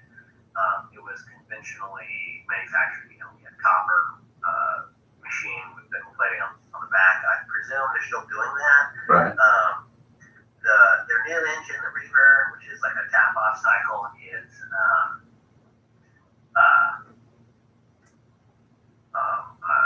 it's a bigger engine. For our audience, go ahead, explain it. Yeah. Instead of having a separate gas generator, you pull off combustion gas to run your turbine, and it's pretty funny to see that they're doing that now. When I worked there, Blue Origin was, I think they were just starting to fly their the latest version of their new Shepherd. The BE3. The feather on it. Yeah. And that has a tap-off cycle, and tap-off cycles. There were a couple of there were several conversations I had, and specifically with Tom. And I remember telling him, I just don't think there's much point doing a tap-off cycle.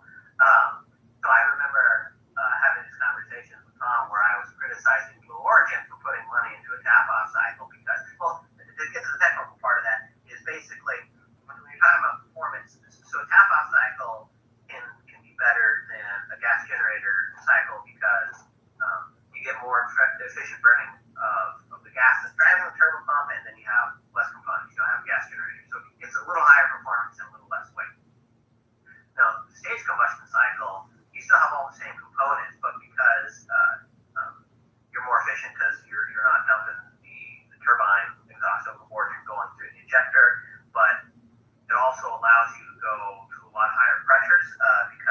what's required to go to a lot higher pressures because it's one combustor that's staged into the other.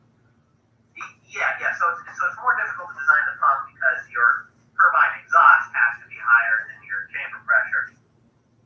But I'm saying you can also attain higher pressures. So the higher the pressure for gas generators, the more fuel you got to put in to the turbine, and then none of that goes through the engine. And so, there's some loss occurred there. Whereas with the stage combustion cycle, it gets harder to design the engine because pressures go up, temperatures get higher. But conceivably, you can just keep increasing the pressure until you run out of fuel to put into your preburner, and then you're just dumping it all through your chamber basically. So you can get higher performances, right? And so tap-off cycle, if it's 1965 and you're in the United States, looking at tap-off cycles makes sense because it's an improvement over the state of the art that you have there, right? You have gas generators. Right. This is something Rocketdyne did. They developed the tap-off version of the J2 engine.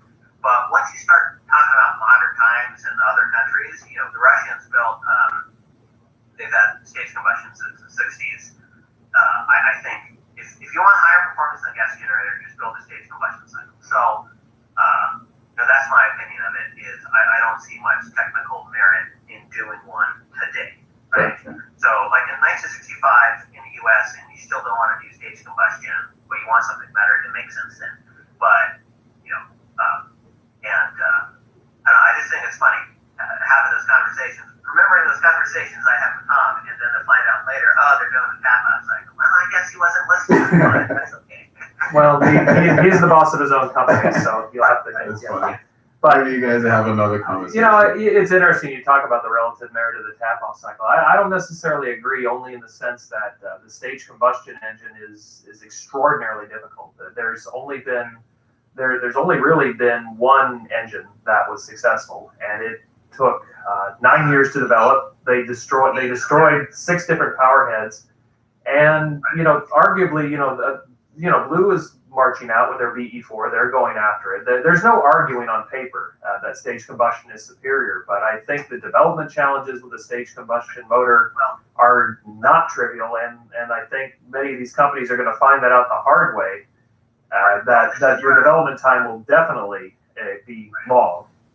Right. Well, this is where I'm going to have to disagree with that to a varying degree on, what you're trying to get out of your engine. So you're talking about, stage combustion. You're talking about it from the American perspective, and you're right that we haven't had many stage combustion engines. Whenever we've tried to do stage combustion, we've tried to push the envelope, right? And that's where you run into the troubles, right? But the Russians have been doing stage combustion since at least the 60s. I can't remember if their first one was in it had to be in the 60s. And they went with a more incremental approach. So they started, their first stage combustion had like a 700 psi chamber pressure, whereas the first time in America we were doing it was just under 2,000 psi for chamber pressure. So that gives you, that's going to be a massive difference in the difficulty there. So if you weren't trying to push the envelope on performance and you were willing to do a modestly performing stage combustion cycle, I think you could get away with most without running into most of the development issues if you went about it today. And that would still be better performing than the equivalent gas generator. So it depends on how ambitious you want to be. I think the Russian experience is significant because they do have more experience with the kerosene motors. They did get started earlier, but I think that also proves my point that they are building off of a 40-year legacy, and many of their stage combustion motors are very similar to each other. They're almost derivative of each other. Even the 3 different houses that the Soviet Union had, the 3 different engine makers, all borrowed heavily from each other. They used a Lockridge stage combustion cycle. That's where you have more ox than fuel, and then you ultimately dump that exhaust into the main chamber now that it's good and hot and lit, and then just add the additional fuel you need to finish the cycle, and it works really well. But looking to the future, some of these startup companies, they're looking at stage combustion, and I really honestly think they are trivializing the problems that they are most definitely going to have. And that if I was to start a rocket company, I would absolutely avoid a stage combustion engine, just because it's not worth the 10% at best specific impulse improvement for easily, and just my opinion, easily doubling your development time. Then if you stuck to a gas generator cycle, lived with the substandard performance, and got to market. Yeah, I would say that entirely depends on what they're picking their chamber pressure to be. I guess we can leave it at that. Okay. Yeah. Cool. Got a question. They haven't done a maiden flight yet. Firefly haven't quite launched yet, have they? There's a great deal of static fires I hadn't heard, and I'm not sure what their target date is for flying. I just assume 2020. But Rocket Labs is the only one of these companies that has flown so far. Oh, I see. that's true. Okay, so yeah, it looks like they're trying to do something this fall, based on what's on their website here. So this just updated on their site. This startup is on track to launch its first rocket to space this fall. Okay. So that's the only 3 years after the predecessor company faced bankruptcy. Yeah, we talked about that. Where they sort of rebranded themselves. Yeah. That they actually did that last year. As a matter of fact, Firefly Aerospace says it's on track to launch its first rocket in fourth quarter. This is just some quick news I'm going through on their site. Firefly Aerospace to build launch rockets on Space Coast. I'm guessing that's Florida. Yeah, Cape Canaveral. And February 22nd, 2019, resurrected Firefly Aerospace will take over a launch site at busy Florida Spaceport. After a remarkable resurrection, Firefly may reach space in 2019. Well, that's I'm rooting for you guys. Let's get something up there. And let's see what else is new. That looks like it's about it for the most recent news. In general news, they're saying they have their own news now. Let's go look at that. Very interesting. Okay. So it looks like they are doing mass production facility in Cape Canaveral near the launch site. I guess this is where they're going to be taking off probably this year. Sure. Let's see. And that's it. I just want to touch on the vehicles that they are building or working on. They have their Alpha, their Beta, their Gamma, and something called an orbital transfer vehicle. Anyone wants to talk about that?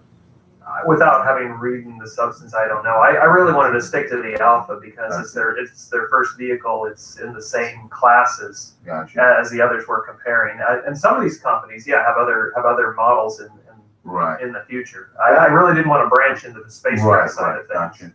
So we'll save this for another show, because as we go through these sites, we see things that we could definitely hone in on, and get a lot of information and fun facts about help us stay on track with their development.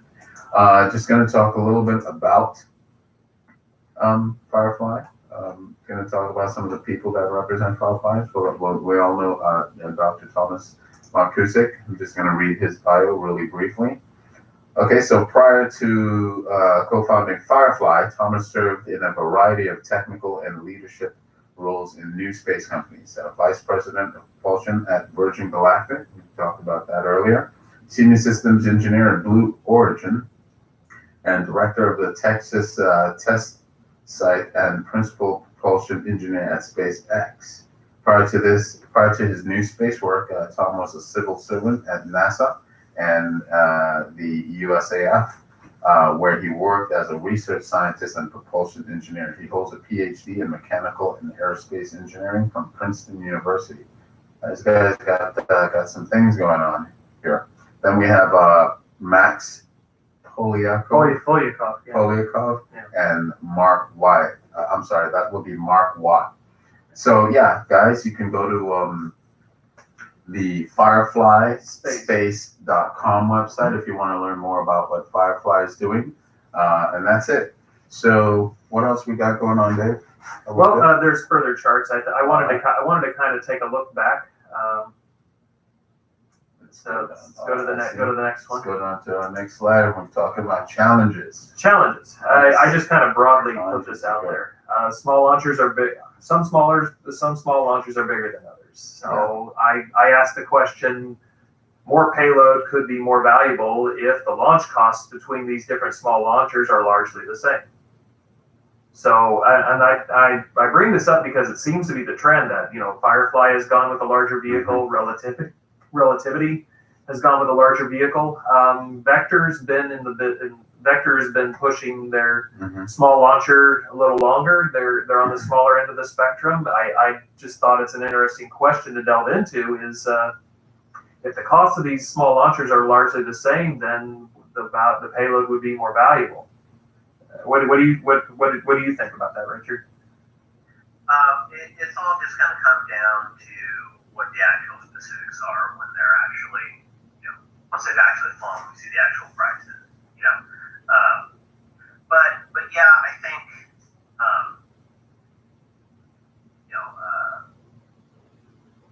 more payload is always nice to have. But if they're all about the same, yeah, it makes sense that it'll be, you'll have more advantage for the larger launch vehicle. But if you look at Vector's projected price, it's quite a bit less. So yeah, that is true. Yeah, it kind of depends on just this new microsat market.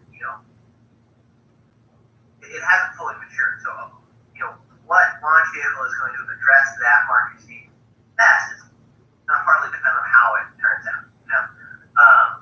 So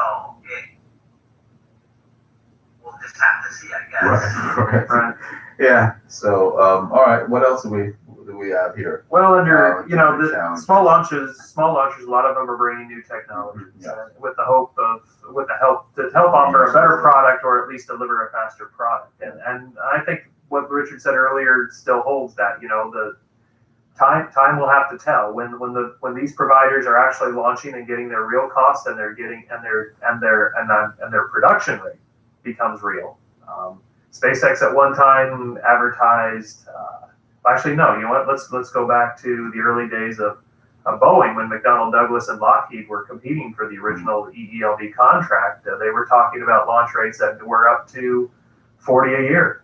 Wow. 40 launchers, 40 per year at its peak, and starting out with a launch rate of about 12, moving to 20 to 40. The business case for the evolved expendable launch vehicle program to the Air Force was built at that, because that's how large the commercial market was supposed to be going around the year 2000. Right. So fast forward nearly 20 years later, it's interesting that the same perception is still around, that there's this huge booming market, and that if we could only just launch faster, that we could reach these economies of scale that are possible to drive the cost down. It's almost exactly word for word the same argument 20 years ago. So we have to ask ourselves, is technology truly better than what it was? I guess my second bullet there, technical hurdles can be many with new technologies, and it'll stretch out the time and money needed to get into the business of launching. Right. And I think that one statement kind of summarizes it best, that, a lot of these companies are going out to deliver a product, and until you're selling your product, you're wasting money. Basically. You're wasting and spending money on the hope that you can pay it back. And I know Richard's alluded to that several times, about, the investors want to see payback and they want to see it fast. And yes, absolutely. That's the name of this game. Yeah, and honestly, I see this launch vehicle thing being more of a business problem than a technical problem. Well, yes, the technicals are difficult, but I think, some of the stuff, we can build rockets, right? It's doing it affordably and having that market that is finally starting to come around. It's just seemed like it's beginning to get so competitive now, and putting starting a rocket company with all the numbers that I'm hearing to start a rocket company is in the millions and tens of thousands, even billions. And some of these guys haven't even flown. They don't even have rockets built. I mean, how do you secure your place in an industry like this? I mean, you've got SpaceX basically. They've almost monopolized Well, so private. far the most successful way to do it is become super rich doing something else. Well, Right? Yes, as Elon was once quoted, yeah. well, yeah, of course. Yeah. But a lot of these guys aren't that. A lot of these other companies aren't that. No, but That is a rare. if I understand the way it works, is that really the only opinions that matter are the investors' opinions. And if they feel like the money that they're parting with is going to a worthwhile place, then the company will survive. And the company will be allowed to sustain itself long enough to deliver. But like with any reasonable person, there's a finite amount of time that you're allowed to suspend your disbelief before you have to wonder, is this now worth doing? And every company is going to have their investors, and they're going to have to deal with those investors and their opinions and their perceptions of whether it's worth sustaining the venture. Though I guess I'll allude to this in the next chart that there will be some consolidation. I don't think Richard will disagree with me on that. That as many people are in the market now, there probably 5 years from now there won't be that many. Yeah, I mean, if I were to go in as an investor, what's to stop me from choosing one company over another? I mean, I'm looking at Firefly, I'm looking at Vector, I'm looking at what's the other guys that we talked about? Just Relativity. They're all basically in the same market, small sats. Why would I mean, price, of course, would be one of the things that, why would I invest in any one of these three? They're all basically at the same market. Why would I choose Firefly over Relativity, Space, or, what would... Yeah, that's a tough question. These companies are in the same boat, and picking which one you think is going to be, as an investor, if you had to pick one, right? Yeah. I think that is a tough decision, and especially, how many investors are also rocket scientists to go and actually evaluate the technical side, right? Most of them aren't. Right. There's money people. Yeah, that's absolutely. So what's to sell me on Firefly versus Relativity, Space, or anybody else? If it was my money, Yeah. it would, for me, test would be the only real variable. Okay. How many rockets have you flown? Right. How many rockets have you fired? Right. And how close are you? Right. So you understand the technical. Right. Yeah. You get coming from an engineer's point of view. Well, I think even the public could understand this argument. Standard. But the public can understand there's a world of difference between a PowerPoint rocket and one that's actually built in the yard and launched. And if you look at the way Vector is doing business, they're trying to do as many flights as they can possibly do while trying to produce something. They're being very centered on launching. Some people like to play things close to the vest. Blue Origin played their company's progress very close to the vest. They still do.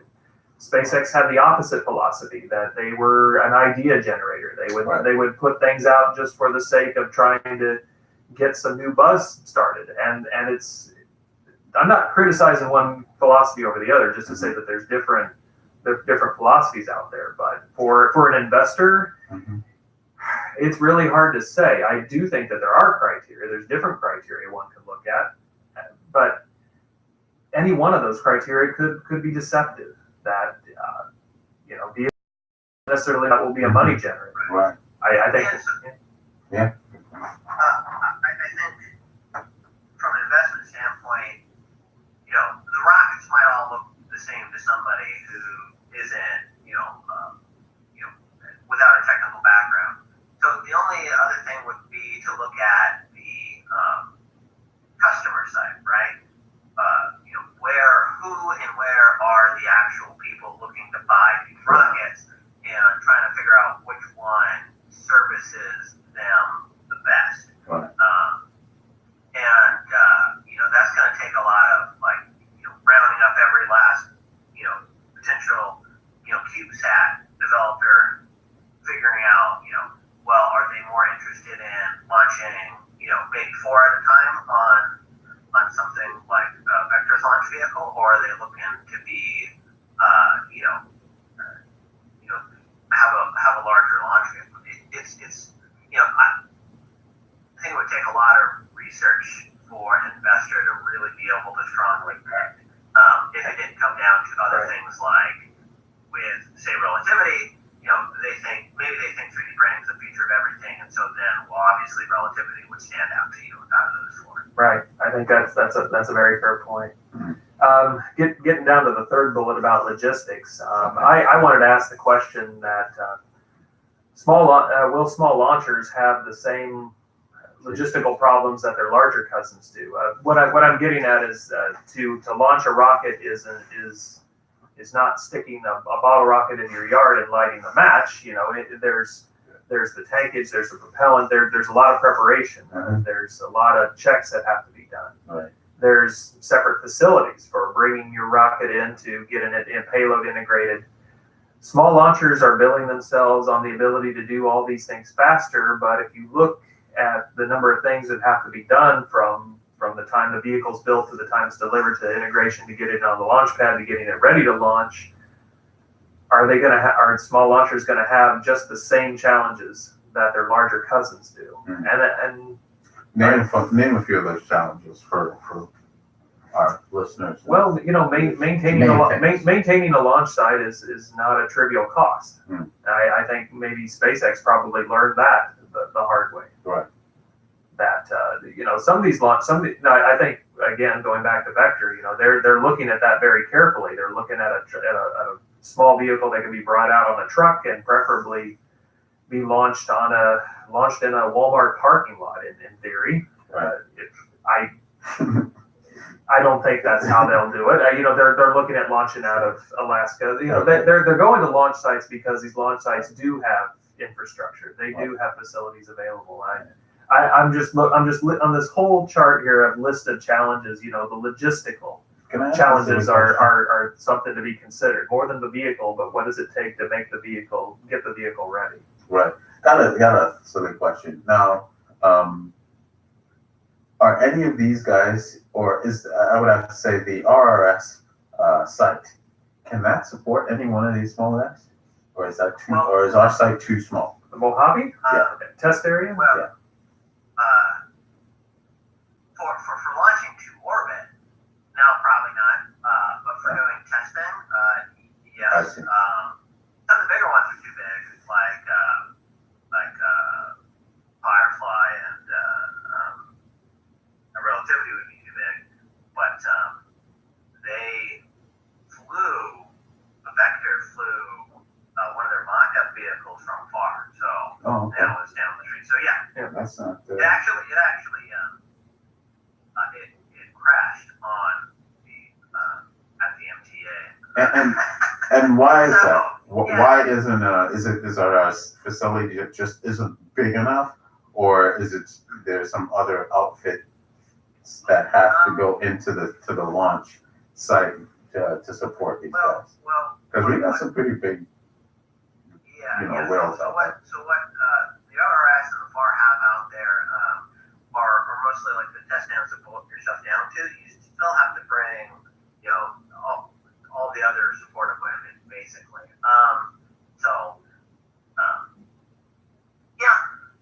You could do some testing out there. And engine level test, component test. The Reaction Research Society, the RS, was built around not with the hobbyist in mind. That reaction propulsion being a growing thing, founded by George James in 1943, out of Glendale. Somewhere in the 50s, the RS realized we needed our own test site. That there were getting to be fewer and fewer lots in the city, and so that both Friends of Amateur Rocketry, or FAR, and Reaction Research Society, RRS, have private land that are open to our members to be able to conduct tests for amateur rocketry. But there's really a kind of a fine line between what's amateur and professional, and really the definition is only for professional is whether you're being paid, you're doing it as a company. And the Reaction Research Society is open to companies. Aerospace Corporation has done testing of prototype motors, a hybrid motor. They Right. did what they did last year. Because some companies, because these our society can fill a gap that some companies cannot do if they need testing of something relatively small. Nice. Our limitation for launch is because of the FAA, the Federal Aviation Administration, limits flights down to 50,000 feet, according to the specific waiver that we have. Because of the area where the RRS MTA is located, just north of Edwards Air Force Base. Right. So most of the commercial air traffic is diverted around that area to begin with. So we enjoy, compared to other amateur rocketry societies, we enjoy a greater airspace to test within, and that's on the weekend, mind you, because by day it's and by day. Mm-hmm. During the week it's 20,000 feet, but I do want to mention something here. The test facilities out there are pretty big for amateur stuff. So the RS has a vertical test stand that can go up to 20,000 pounds of thrust. So that's pretty big. Pretty big. and many of these motors that were on these small launchers, they're in that ballpark. They're 20,000 pounds and less. I know the Vector R motor is about 6,000 pounds, their boost motor. And the biggest vehicle that was tested out of those sites was these Scorpius Microcosm. Mm-hmm. Yeah, they had a vehicle, Scorpius, and they did a static test of a suborbital sort of vehicle.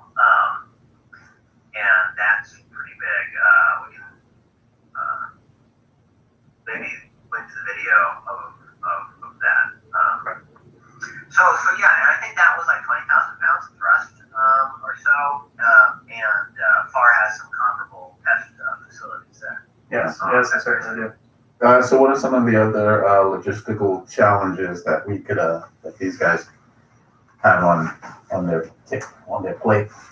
Well, I mean, if you're going to launch a vehicle, you've got to be able to load it, and you have to be able to maintain power.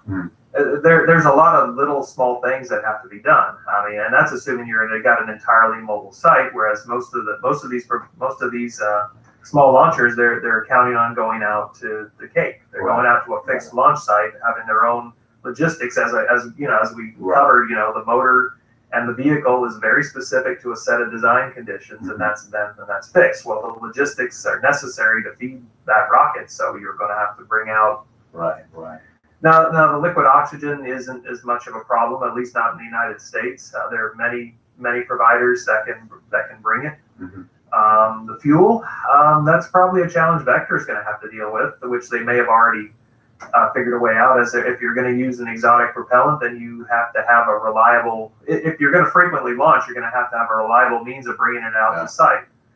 One of the things, in amateur rocketry you learn is you're going to spend a lot of time thinking about the logistics of how you're going to get done what you want to test. You'll build your article, and you'll spend just as much time in the work preparing to test your article.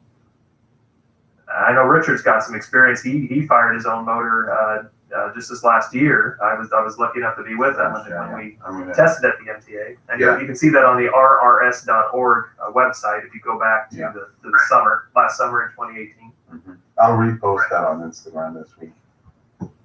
So, we're talking regulatory. What are we talking about as one of the challenges? Regulations, of course. Well, I think those two bullets underneath really cover that. The government today is more amenable. They're more welcoming to new launch providers. Right. If you were to go back in time, back 20 years ago, that wasn't really the case. The Beal Aerospace out of Texas was trying to build on his own dime a new launcher, trying to do much of what's being done today. Now, granted, it was a larger vehicle, but I don't think Beal Aerospace enjoyed the same privileges and support that that SpaceX would, and when SpaceX opened the door, some of the other companies. I think NASA specifically has been very supportive, and so have other government agencies in terms of signing memorandums of understanding, which can be very important to launch providers. I was at the JANF conference this last year, and it was Tim Ellis of Relativity that told the audience in the panel session that probably the most important thing the government can do to encourage the private launch market is sign contracts, sign memorandums of understanding, offer launches. And because that's probably the best way that a private investor can gain confidence that if I give them money, that there will be some payback. Right. And I think DARPA is going to fly a payload on Rocket Lab. Rocket Lab's already flown NASA. I think the environment is much more supportive from a regulatory standpoint with these small launchers than what they were 20 years ago. And that but however, I would caveat that, and that's the second bullet, is that the protection of the public hasn't changed. Did you say BLO Aerospace? BEAL, B-E-A-L. B-E-A-L. Okay. B-E-A-L Aerospace. They closed in 2001, but they had a really large expendable three-stage vehicle, if I'm not mistaken. I don't know if you remember, Richard, but it was a kerosene peroxide. It would be gigantic. It really would be a gigantic thing, but it was pretty impressive. Yeah, there's okay. Yep.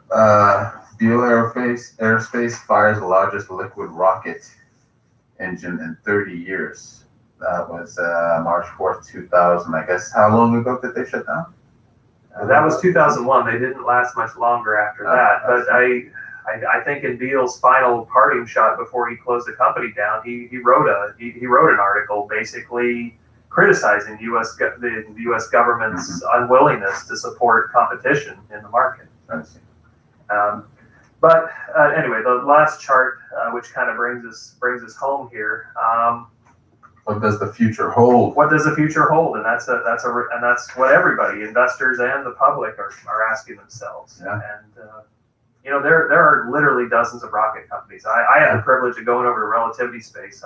Spaceport LA has regular events. They're made up of professionals. They're a lot like the RS, but they're much more of a social group. And they had a panel session with several investors, different companies. You can go to. I posted an article in December about it, and one of the panelists had said there are literally dozens, close to 100 rocket companies. Yeah.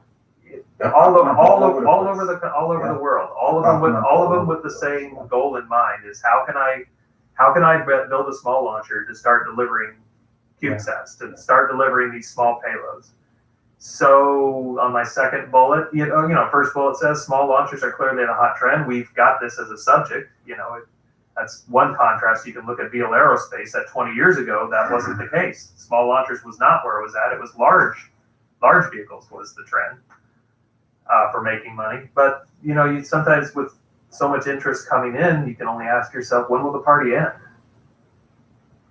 And that consolidation, is that in the future? And if you look at the mainstream aerospace industry, the answer is overwhelmingly yes. Yeah. Consolidation has been a tremendous presence. It's been happening a lot in the last 20 years. Ever since the Cold War, it's even more pronounced. Yeah. Coming from just the observer point of view here, I'm somewhat of a tree hugger, so I'm an environmentalist. So we look at maps of the globe, and we see all of this stuff happening around the planet. Now we're putting more stuff out there: CubeSats, more satellites, debris from launches in the past, debris from launches that are going on now, just sort of floating around. Maybe someone should think about starting a small rocket company to clean that mess up.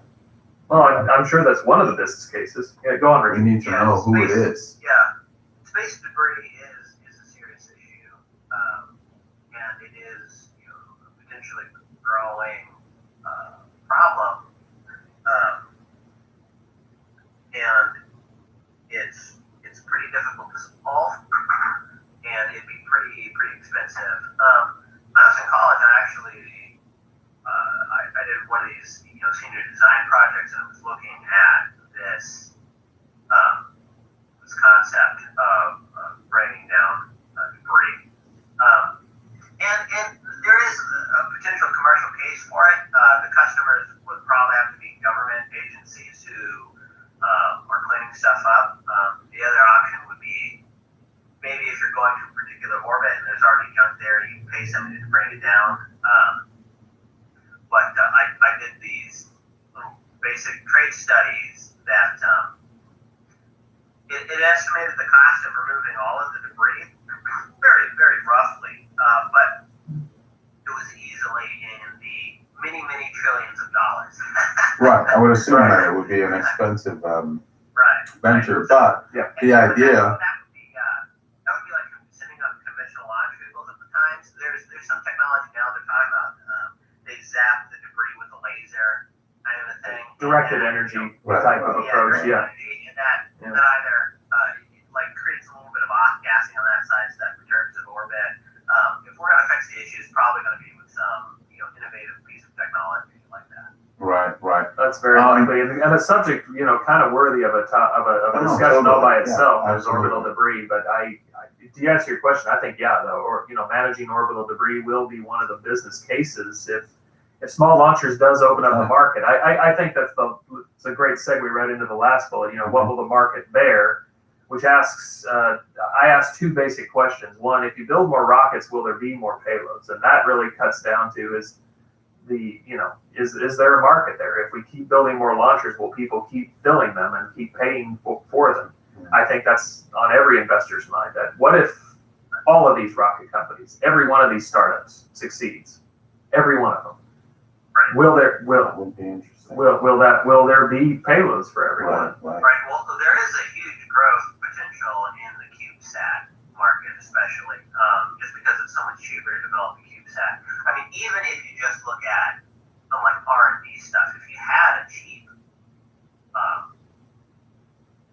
enough launcher and cheap enough rags for those things, that market will grow to be bigger than it is today. But exactly how big and how much money that launch needs to cost they're all open questions. Right.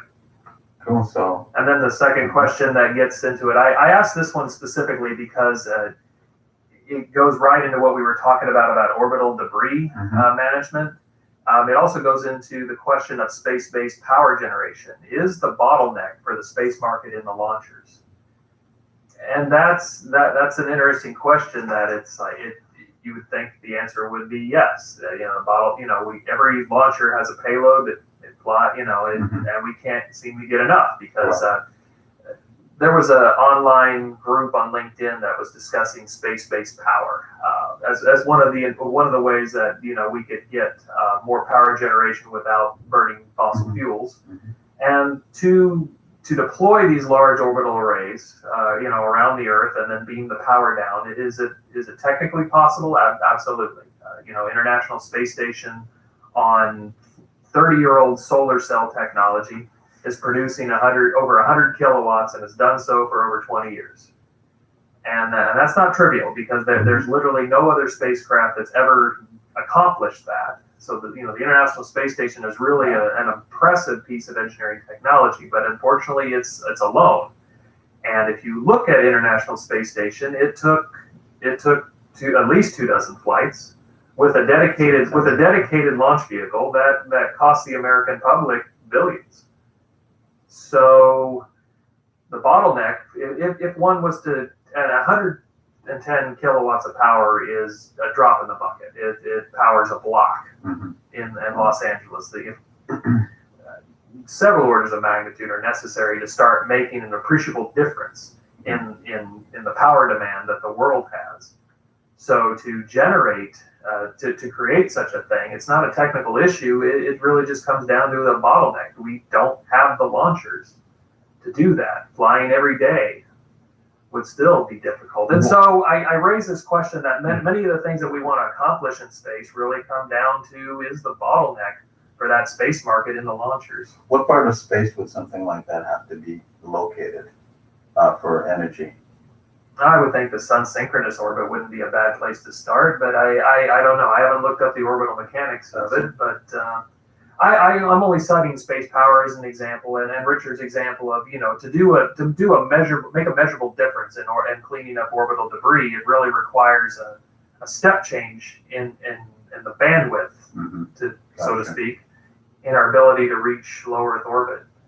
And at what cost, because it seems that there's not been a measurable decrease Well, I mean, there's been a measurable decrease in the cost, per pound to reach low Earth orbit, but it hasn't been an order of magnitude, or at least not yet. So, and that gets down to what will the market bear, Right. How do you feel about that, Rich? I think he's on the right track there with the particular applications will depend on like you said, whether launchers are the bottleneck or not, and that's a big focus of the market is trying to change the nature of the launch side, so that's no longer a bottleneck. And I think for a lot of things that is the big bottleneck right now. And once you clear that out, there's a lot of potential for growth.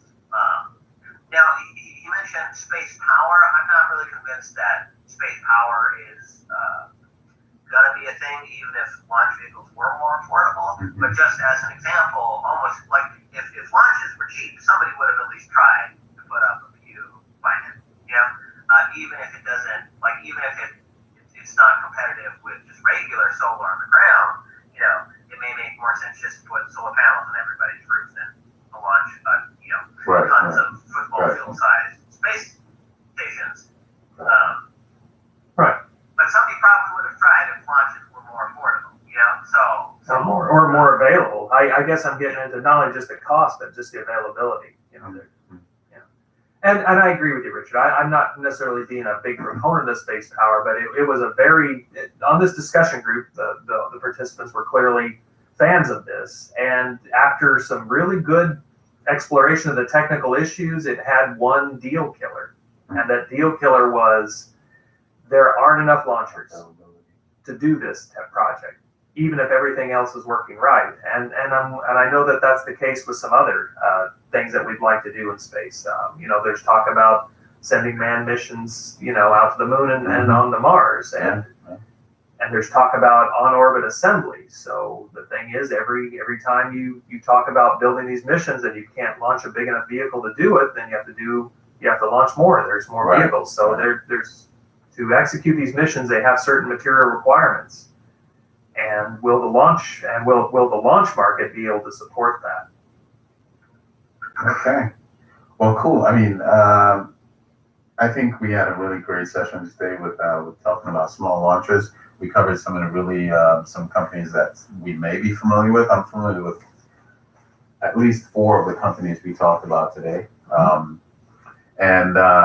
We're going to be talking more about small launchers in the future because this may be the way for the rocket future. It seems like we've got. At least be making a lot of news with a lot of different companies. There'll be a lot to talk about. Right. Yeah. So there's it's a clear trend, and it's here to and it seems to be here to stay. It's going to be sticking around for a while. So we'll probably be doing more shows on small launchers in the future. Things that I definitely would like to talk about, or we could things like managing space debris, missions to the moon, developing more and new space stations for whatever purposes we have, whether it's energy, vacation, or whatever else. Space tourism is probably tourism is an excellent topic. One of those. Yeah. So stick around. Visit our site. It's under development. But yes, there is material on there that you can go listen to. rockettalkradio.com. Just visit that site. As soon as you hit the site, you're going to see all of our podcasts lined right up. This one is going up right after, by the end of this week. This cast will be posted up there as well. We already have episode 1 on there, and episode 1 actually featured a DIY engineer, Waldo E. Stakes, that put Madman Mike into Are you getting into space tourism here? 1800 feet. So that was a fun conversation. I'll have to encourage you to go ahead and enjoy that podcast as well. But for today, we are wrapping up. All right. Again, we have brilliant Dave Nordling here and Richard Garcia. These gentlemen know their stuff like the back of their hand, and I really enjoy having them in the studio, educating me educating you and just having fun talks about the stuff that we like hearing about that's happening with the space industry. So until next time, it's rockettalkradio.com. I'm Alistair. I'm Dave And Nordling. Richard Garcia. all right, we'll see you next time. Thanks again. Visit our website.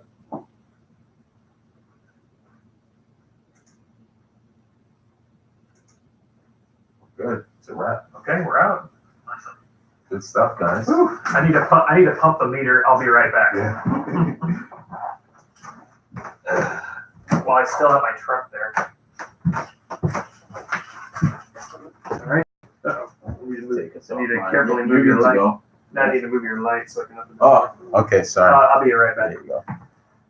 I'll leave. I'll be back in a second. Okay. Potty break. All right. All